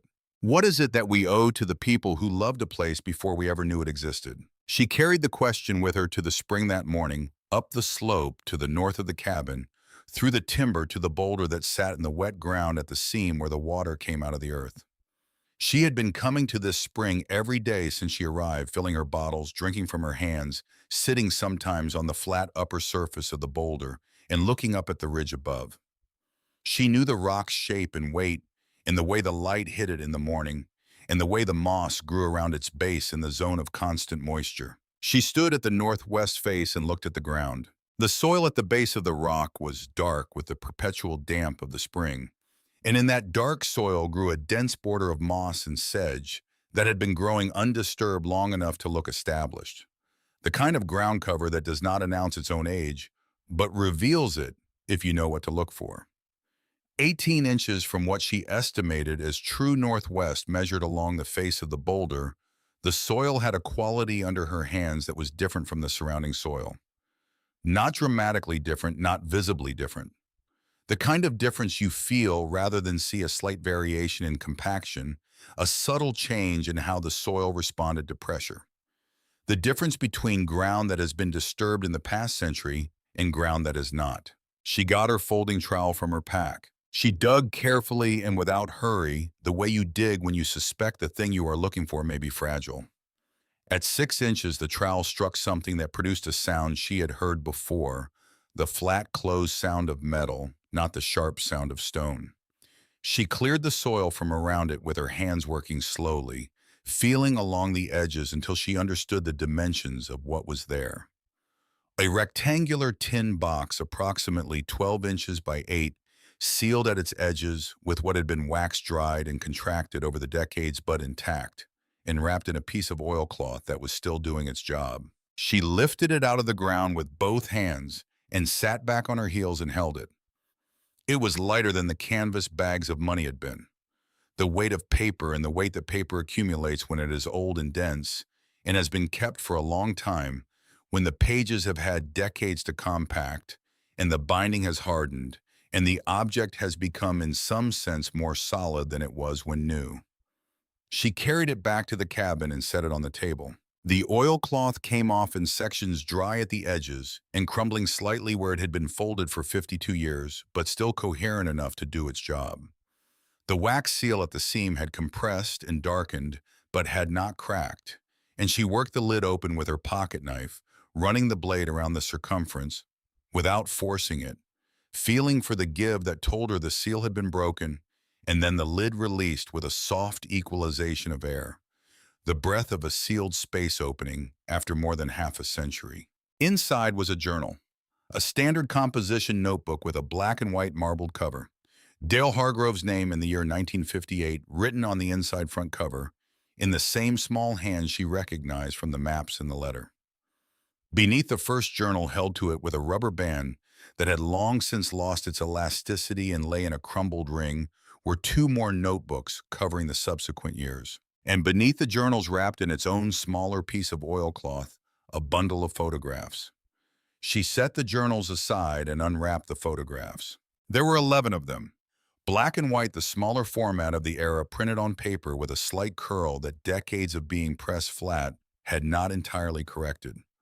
Most were of the station or the surrounding mountains, the cabin in summer and winter, the lookout tower from the clearing, the meadow below the pass with wildflowers she could identify even in black and white, a black bear at the clearing's edge, a view from the summit of the peak directly south of the station that she had been planning to climb since she arrived. Two of the photographs showed men in Forest Service uniforms at a work site, a trail clearing operation. She did not recognize both men looking at the camera with the squinting expression of people photographed against bright sun. The 11th photograph was different from all the others. It had been taken indoors in the particular flat light of a flash photograph, in a windowless space, the foreground sharp and the background falling away into gray.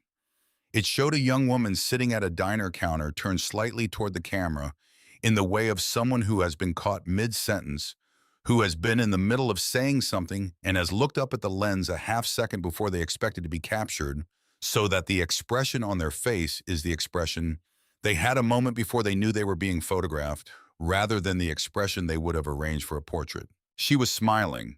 Not a posed smile, not the smile you produce when you know a camera is pointed at you, but the real kind, the kind that comes from the middle of a conversation that is going well, from the pleasure of being engaged with something that interests you, from talking to someone who understands what you are saying. She had a road atlas open on the counter in front of her, just visible at the lower edge of the frame. She was 20 years old in the photograph. Wren knew this the way she knew the routes she had walked so many times, that the knowledge had moved from information to instinct, the way familiar things are known without the effort of knowing. She had grown up looking at photographs of her mother at various ages, and the face in this photograph was unmistakably the face of Nora Calloway. At 20, the specific angle of the jaw, the particular expression of concentrated attention, the quality of presence that her mother had always carried, and that no photograph ever fully captured, but that this one had come closer than most. She turned the photograph over. On the back, in Dale Hargrove's small, precise hand in blue ballpoint that matched the ink on the back of the letter Nora. She asked the right questions. Summer 1988. 3 words and a date and a sentence, and what they contained was everything. He had taken her photograph. He had kept it. He had written her name on the back in the careful hand of a man who understood that the things you write down are the things you intend to remember, and the things you do not write down are the things you are willing to lose, and he had not been willing to lose her name. Wren set the photograph on the table face up and sat with it for a long time. The morning light was working on the pine floor around her, moving in the slow diagonal of late morning sun through the west window, and the fire in the cook stove had settled to coals that would need feeding in another hour, and the creek made its sound below the clearing, and she sat in the chair at the heavy table with the photograph of her mother at 20 years old, looking up at her from the pine surface. And she felt the weight of what had happened here, all of it, the whole accumulated weight of the decisions in the years, in the keeping and the burying and the finding. Something tightened across her chest, a pressure that was not physical, or not only physical, that had no precise anatomical location, but was entirely real and entirely present. She pressed her palm flat against the table surface and held it there, feeling the cold smoothness of pine that had been here for nearly a century, and she breathed in through her nose and out through her mouth and let the pressure be there without asking it to be something else. She picked up the first journal and began to read. Dale Hargrove wrote the way certain men write when they are writing for themselves and no one else, with the specificity and the honesty that privacy makes possible, and that an audience, even an imagined one, tends to sand away. He wrote about the work in detail, the daily specifics of maintaining a remote station, the practical problems and their solutions, and the occasional failures and what he learned from them. He wrote about the mountains with a knowledge of someone who had spent years learning them, not as scenery, but as environment, the way the weather moved through the drainages, and the way the animals used the terrain, and the way the snow behaved differently on slopes of different aspect and elevation. He wrote about the interior things too, the things that accumulate in a person who lives alone in a remote place, and that have nowhere to go except inward or onto paper. He wrote about what it meant to be responsible for a piece of country, not in the bureaucratic sense, but in the genuine sense, the sense of caring what happened to it. He wrote about the fires he had watched from the lookout tower, and the ones he had helped suppress, and the ones that had run past anything human effort could contain. And he wrote about understanding over years that fire was not the enemy of the forest, but a part of it, and that the best he could do was manage the interface between the burning and the places where people lived, and that this was enough, that managing the interface was the work. In the summer of 1959, he wrote about Ruth Aldean. She had come to Stanley for seasonal work, and he had met her at the same diner where years later he would meet Nora, and they had spent several weeks in each other's company in the way that is possible in small mountain communities, where the same people cross paths repeatedly without planning it. She was intelligent and kind and had no particular pull toward the mountains or the isolation that the mountains required, which he understood and did not resent. She went back to Portland in the fall, and he went back to the station, and the winter came, and they did not write. In the late spring of 1961, he wrote, "I have heard through the particular grapevine of a small town that Ruth had a daughter last autumn. I have been sitting with this information for 3 weeks, and I have decided that the decision of whether I have any place in this child's life belongs to Ruth, not to me. If she had wanted me to know, she would have found a way to tell me. She is not the kind of person who fails to do things she intends to do. Her silence is its own communication, and I will respect it. Then I hope she has her mother's steadiness. Her name is Loretta." Wren wrote the name in her field notebook with the date of the journal entry. Loretta, born autumn 1960, Mother Ruth Aldean. Last known location, Salmon, Idaho, as of 1961. She read through the rest of the 1961 journal and into 1962 and then into 1963, following the daily record of a man who had made his peace with the life he had chosen and the things that life had cost him, and was getting on with the work. In March of 1963, Dale wrote about a visit from a Forest Service attorney named Chambers, who had come to the station as part of an administrative review of district properties.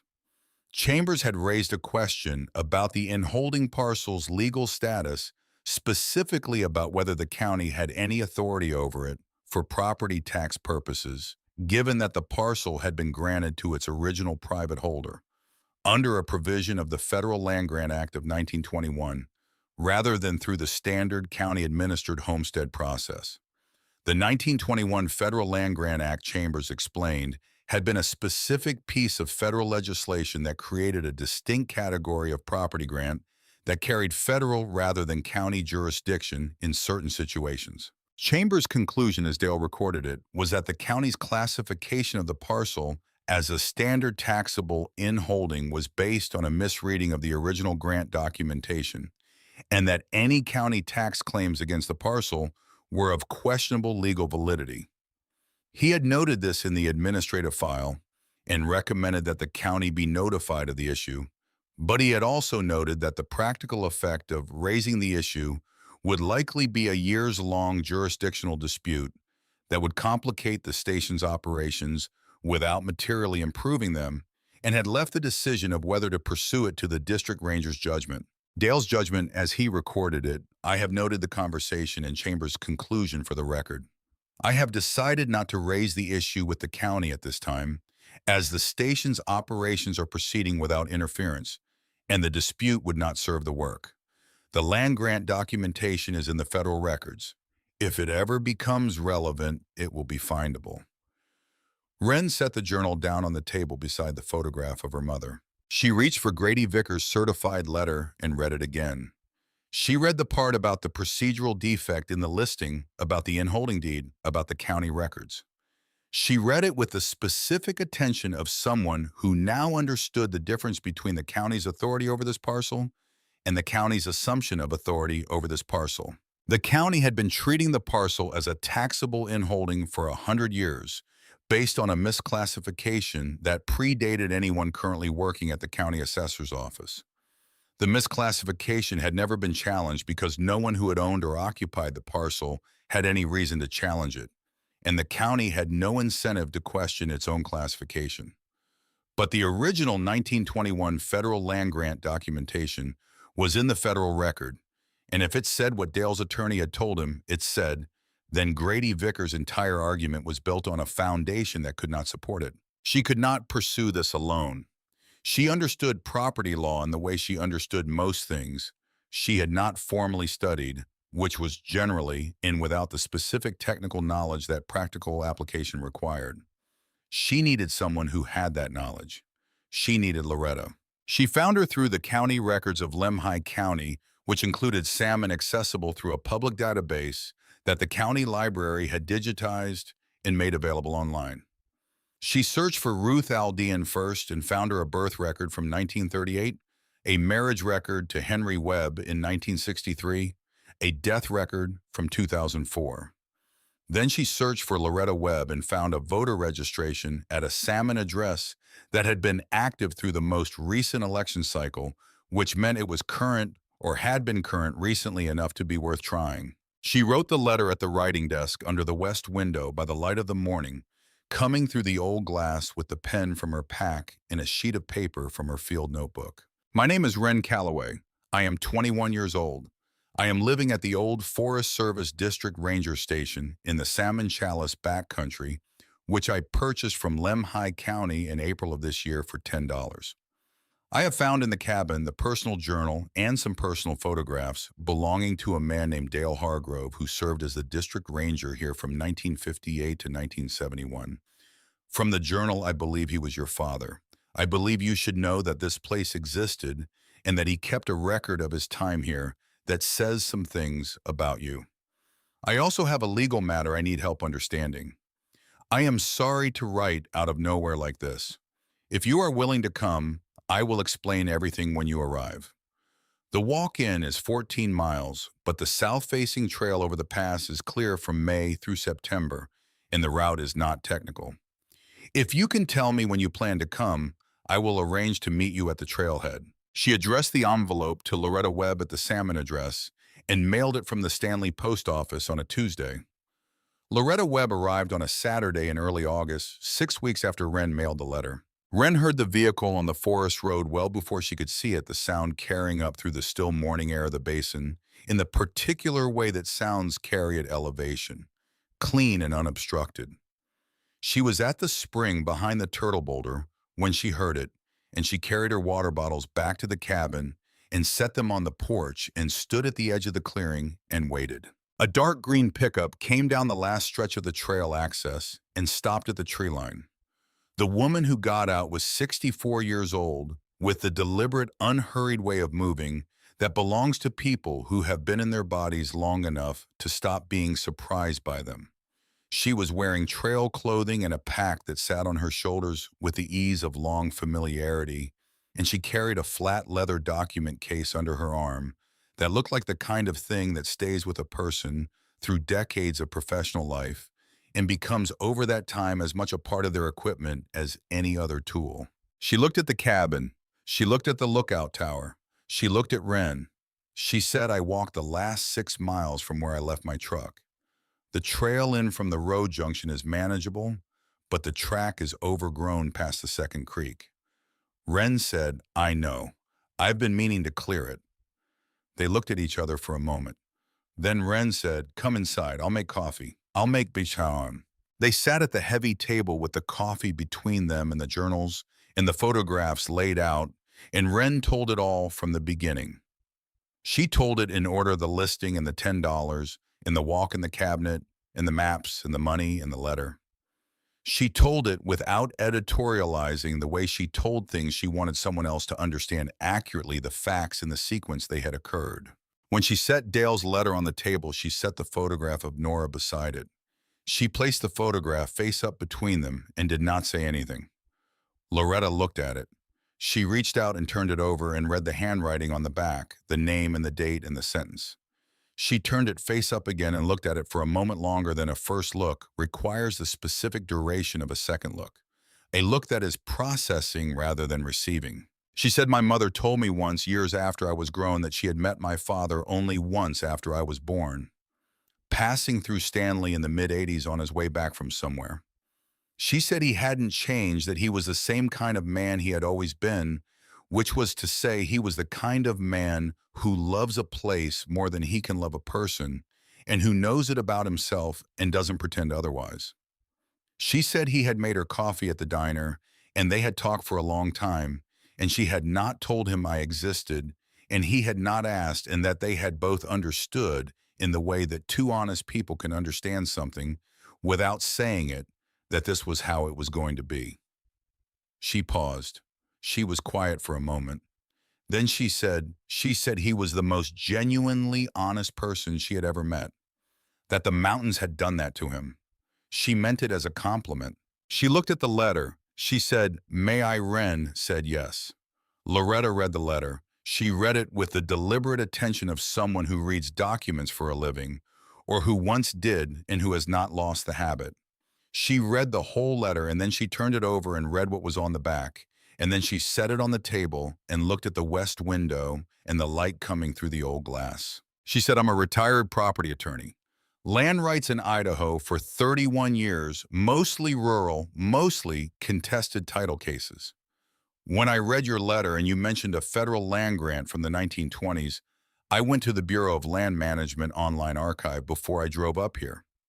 She opened the document case and took out a printed set of papers neatly organized and flagged with small adhesive tabs. She said, "The original 1921 grant is in the federal record exactly where your ranger's journal said it would be. The grant document establishes this parcel under Section 7 of the Federal Land Grant Act of 1921, which created a specific category of private inholding within federal forest boundaries, where the granting authority was and remained federal rather than county.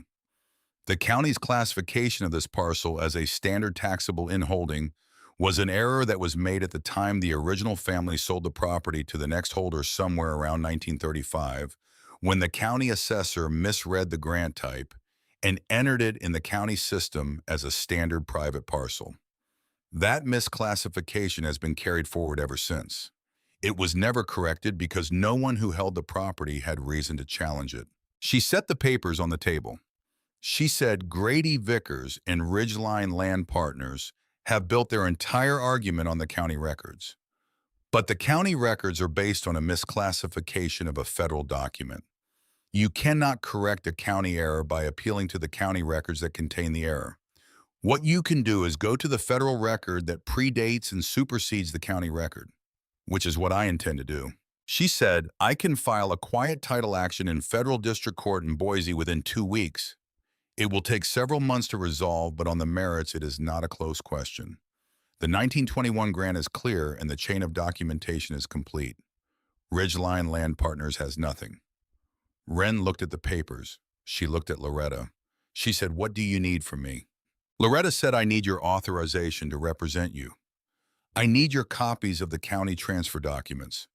I need the journal entry where your ranger recorded the conversation with the Forest Service attorney in 1963. And I need your agreement that you will let the legal process run its course without taking any action on your own that might complicate the proceedings." Wren said all of that was easy to provide. Loretta looked at her for a moment. She said, "I need to say something. I'm not doing this as a favor. I'm not doing it out of sentiment about my father or about the cabin or about any of the things I have just read in that letter. I'm doing it because the law, as I understand it, says that this property belongs to whoever found it and bought it for $10, and that person is you, and the people trying to take it from you do not have a legal basis for doing so.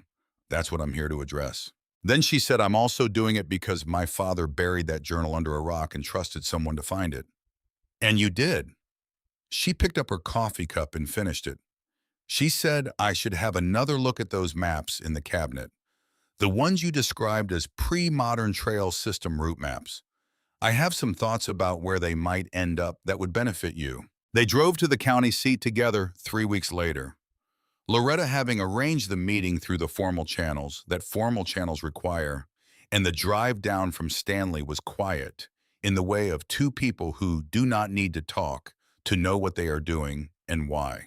Grady Vickers was already there when they arrived, seated at the conference table in the county attorney's office with his own attorney, a younger man who was reading documents on a tablet with the focused attention of someone who had been told this would be straightforward and is beginning to revise that assessment.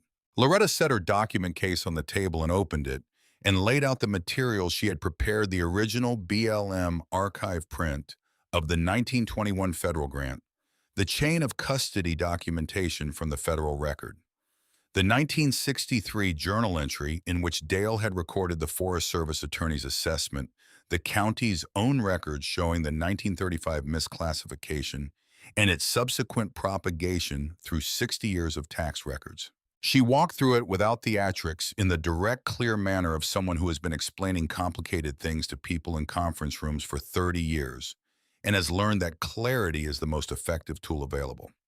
She explained what the 1921 grant was, what it meant, why it superseded the county records, and why the county had never had the authority to collect taxes on this parcel or to list it for sale. She explained why this meant the $10 transfer was not the operative legal document the federal grant was, and why the $10 transfer was nevertheless valid as a transaction between a party who believed it had authority and a party who acted in good faith and had now perfected her claim through occupation and maintenance. Vickers' attorney asked two questions. They were good questions, the kind that a competent attorney asks when he has assessed a situation and identified the two places where the other side's argument might have a weakness. Loretta answered both of them with the specificity and accuracy of someone who had anticipated the questions and prepared the answers, citing document numbers and filing dates and legal provisions by name without consulting her notes. After the second answer, Vickers' attorney said he would need to consult with his client. Vickers said that won't be necessary. He said it without looking at Wren. He said it in the same controlled tone he had used in the county clerk's office in April, the same voice he used when he had decided something and wanted the deciding to be over. He gathered the documents that were in front of him and put them back in his portfolio with unhurried, deliberate movements. He stood, buttoned his jacket button, and walked to the door of the conference room. At the door, he stopped. He did not turn around. He said, "Your attorney is thorough." Then he opened the door and walked out. His attorney followed a moment later with an expression that belonged somewhere between relief and professional embarrassment. The county attorney, who had been present as a formal witness to the proceedings, looked at Loretta and then at Wren and said, "I'll enter the proceeding in the record. The quiet title action will proceed through federal court on its standard timeline. In my assessment, the county will not contest it." Loretta said, "Thank you, Helen." The county attorney said the previous owner of that property would have been pleased. It was the first indication Wren had that Helen had known about the station for a long time, longer than Wren had owned it. She thought about Hazel Ingram asking the county office to call when someone bought the listing. She thought about Calhoun Ridley knowing how long he had been aware of the station. She thought about the specific quality of patience that comes from caring about something for a long time without knowing when or whether the caring would become relevant. They drove back to Stanley without talking much. Loretta dropped Wren at the trailhead in the late afternoon. Loretta said, "I'll be in touch when the filing is complete. The resolution will probably be early next spring." Wren said, "I know how to wait." Loretta smiled for the first time since Wren had met her, the first time she had let the controlled professional manner relax into something more personal. She said, "I believe you do."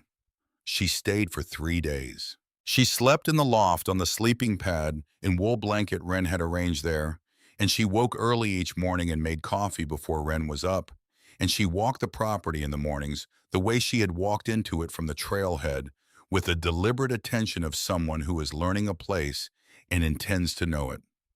She went to the spring. She looked at the woodshed. She walked the perimeter of the clearing and stood at the base of the lookout tower and looked up at the cab 60 feet above.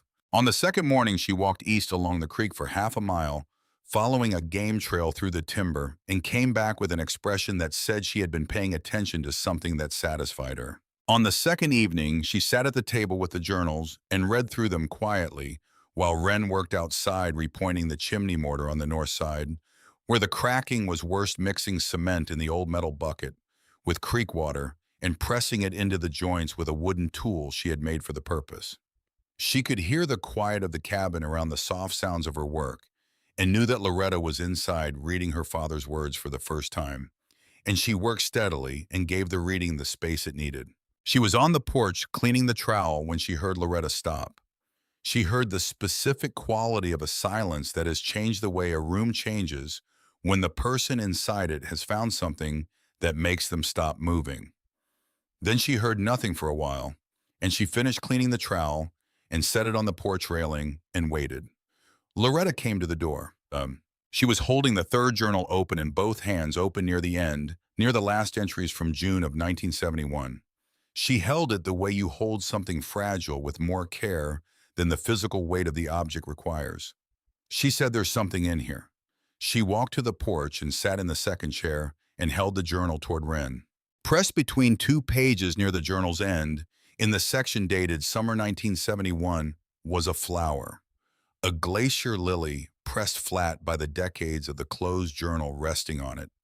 Its yellow color faded to the pale ivory of old paper, but its form intact, the petals still holding the memory of the shape they had been in when they were pressed. The stem still present, the whole thing reduced in color and dimension, but essentially itself. On the page beneath the flower, not part of the journal's main text, but written in the margin in the careful blue ink of Dale's private hand, for the girl at the diner. Summer 1988. Loretta looked at the pressed flower in her palm. She looked at the photograph of Nora that was still on the table inside, visible through the open door, the 20-year-old woman at the counter with the road atlas open in front of her, smiling at something outside the frame. She had kept it for 35 years. She had picked a glacier lily from the meadow below the pass or from the clearing itself where they grew in the wet margins in late spring in the summer after he met Nora at the diner. He had pressed it between the pages of his journal on some evening that year, 1988, when the encounter was still recent enough to be present rather than past, when the girl at the diner was still more immediate than memory.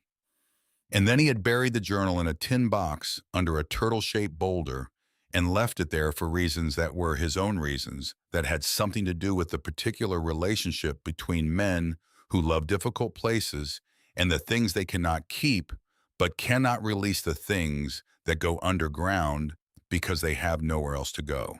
Loretta set the lily on the table.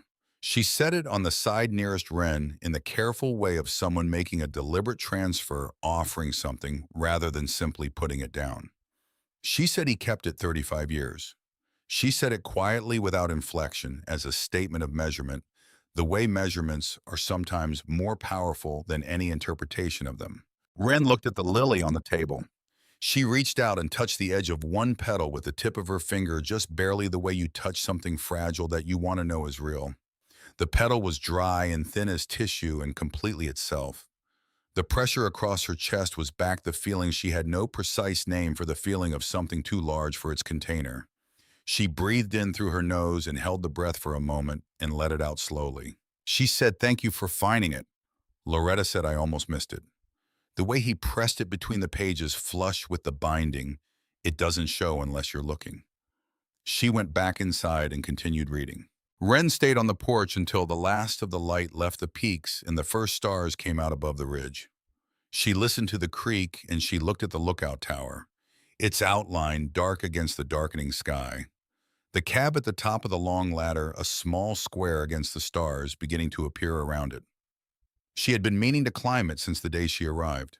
She went up the next morning while the air was still cold and the light was still at the low angle of early day before Loretta was awake and while the clearing was quiet. The ladder was steep, the rungs weathered to the consistent gray of old wood that has been through many seasons of wet and dry. But the wood was heartwood dense and solid, the kind that lasts when the exterior weathers away, and each rung held her weight with the absolute steadiness of something built for exactly this purpose and built to last.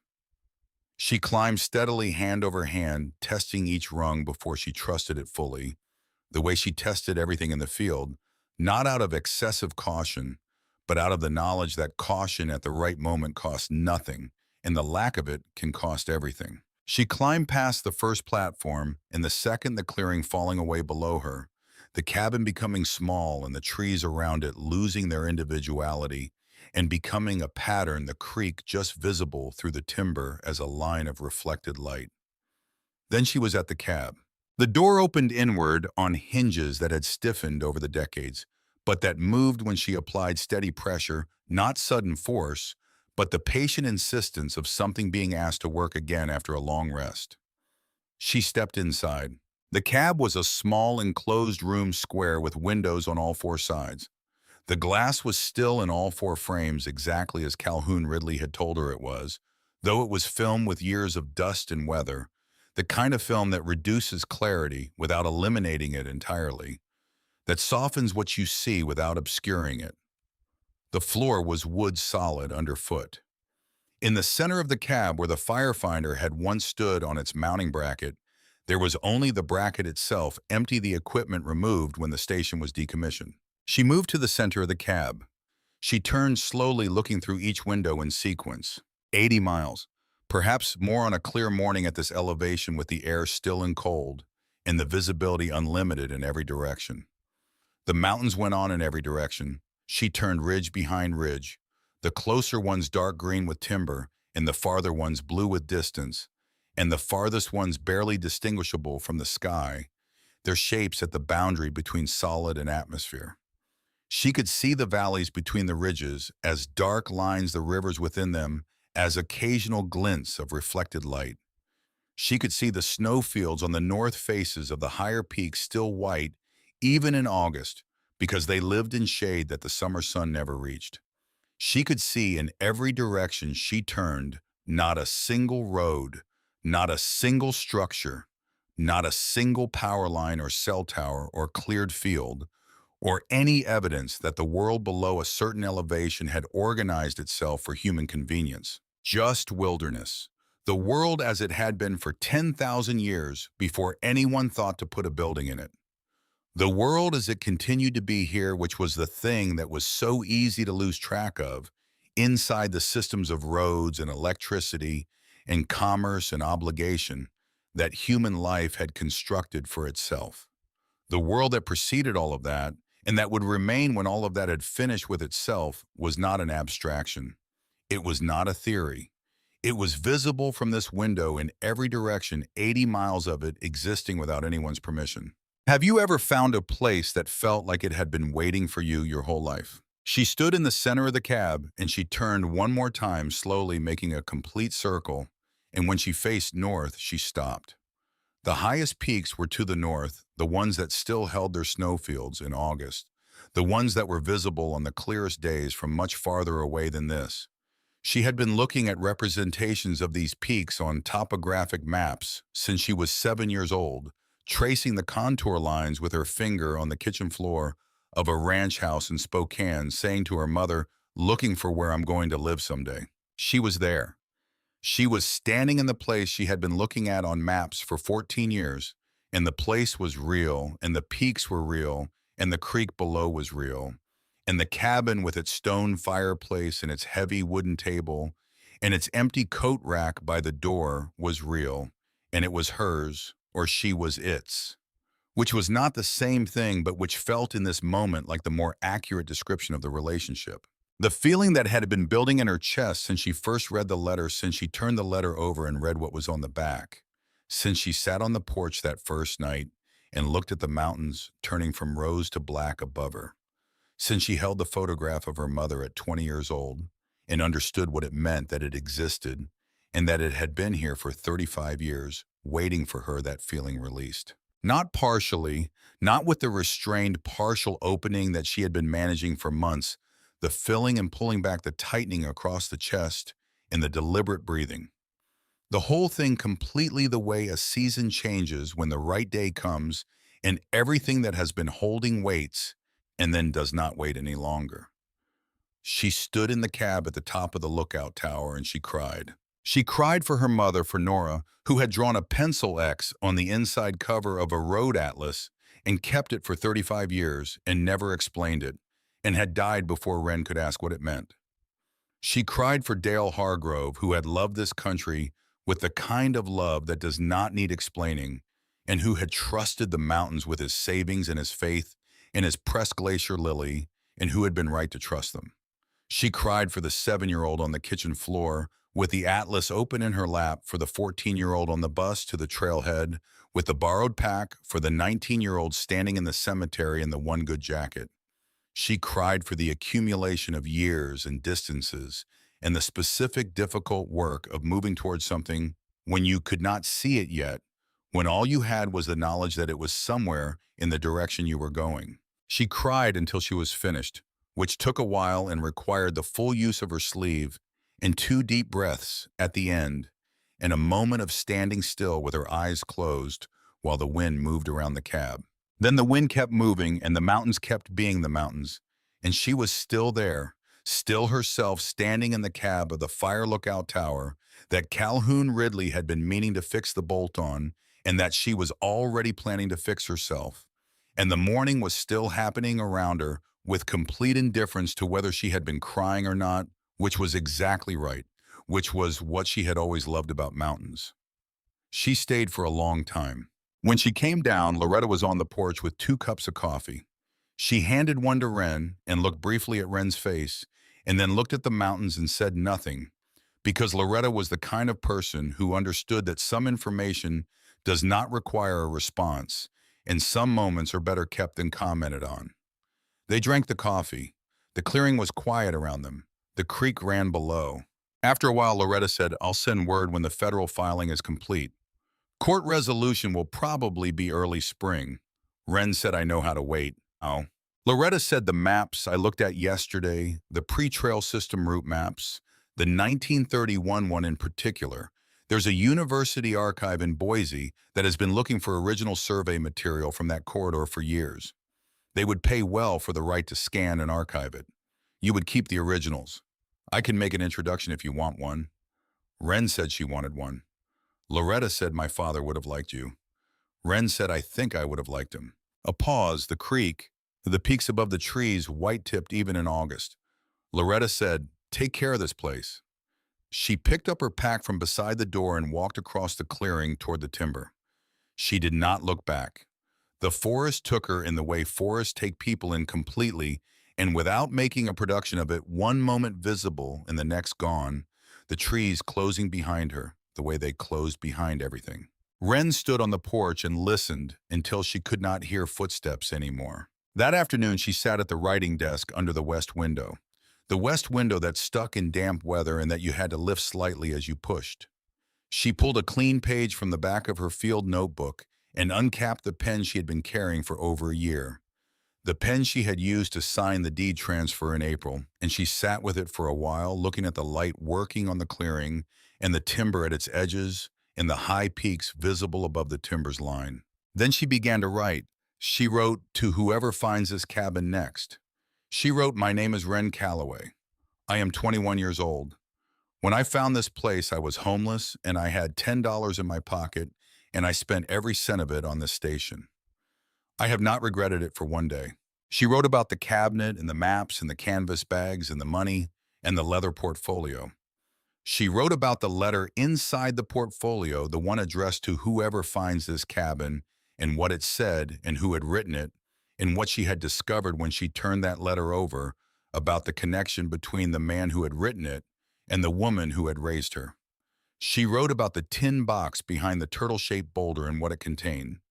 She wrote about the pressed glacier lily and what was written beneath it on the journal page. She wrote the practical things: the roof and the chimney and the spring, the west window that sticks, the woodshed, the lookout tower, and the bolt on the upper ladder section that needed replacing, which she had replaced 2 weeks ago with a bolt she had carried in from Stanley so that whoever came next would not need to worry about it. The glacier lily meadow below the pass in late May, when the snow has just finished and the ground is still cold, and the flowers come up anyway, because that is what they do, because the season requires them. She wrote, "Trust the mountains. They have been making decisions in this country for a very long time, and the decisions they make are not random and they are not arbitrary, and they have a logic that does not always announce itself immediately, but that reveals itself if you pay attention and if you are willing to be in the place long enough to let the logic work." She wrote, "Take care of this cabin. It will take care of you." She signed it with her name and the date. She folded it into thirds and placed it in the leather portfolio beside Dale Hargrove's letter. The two documents there together in the same case they had been sharing for 52 years, the first and the second. The man who had been the first to love this place in the way that produces evidence, the woman who had come after him and found the evidence and added her own. She carried the tin box back out to the spring. She wrapped the glacier lily in a fresh piece of oilcloth that she had bought in Stanley for this purpose. She placed the lily and the photographs and the journals back inside. She sealed the tin with new wax and wrapped it in new oilcloth and laid it back in the hole behind the turtle-shaped boulder 18 inches from due northwest, exactly where Dale had put it, and covered it over with the soil she had removed and pressed the soil down firmly and laid the moss back over the disturbed ground as carefully as she could. Then she walked back to the cabin. The afternoon light was at the angle that turned the log walls copper, that specific and temporary light of the mountain west in autumn, when the sun is low enough to work on the vertical surfaces at full strength. The aspens at the edge of the clearing had begun their turn, the leaf edges going pale yellow, the harbinger color that comes 2 weeks before the gold. The creek below made its sound. Above the ridge, the first thin cloud of the evening was building off the western peaks. That is the truth about the places that pull at us. They are not accidents. They are not the result of random forces operating without direction. They are the accumulated consequence of every decision that people before us have made in their relationship with that place. Decisions to love it, to protect it, to document it, to trust it, to leave it standing for someone they would never know. A place that has been loved does not stop holding that love when the people who felt it are gone.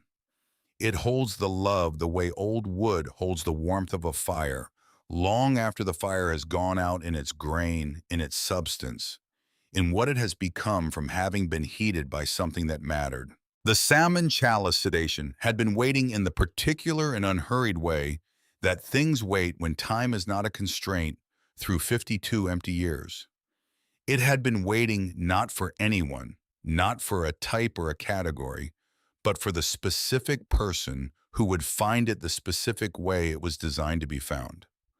The $10 listing had been sitting on the surplus property page since 2008, and the key had been hanging on the nail since 1971, and the cabinet had been locked since June 30th of that year, and all of it had been waiting together for the person who would walk 14 miles to find it, and who would have the maps in her blood and the wilderness in her feet, and who would sit on the porch of an old cabin in the mountains of Idaho and read a dead man's letter 3 times and turn it over to find her mother's name written on the back. It had waited, and it had not been wrong to wait, and the mountains that had held it through all those winters and springs had been patient in the way that only very old and very large things can be, patient in the way that makes human impatience look like a misunderstanding about how long things actually take. Wren Calloway was 21 years old and homeless.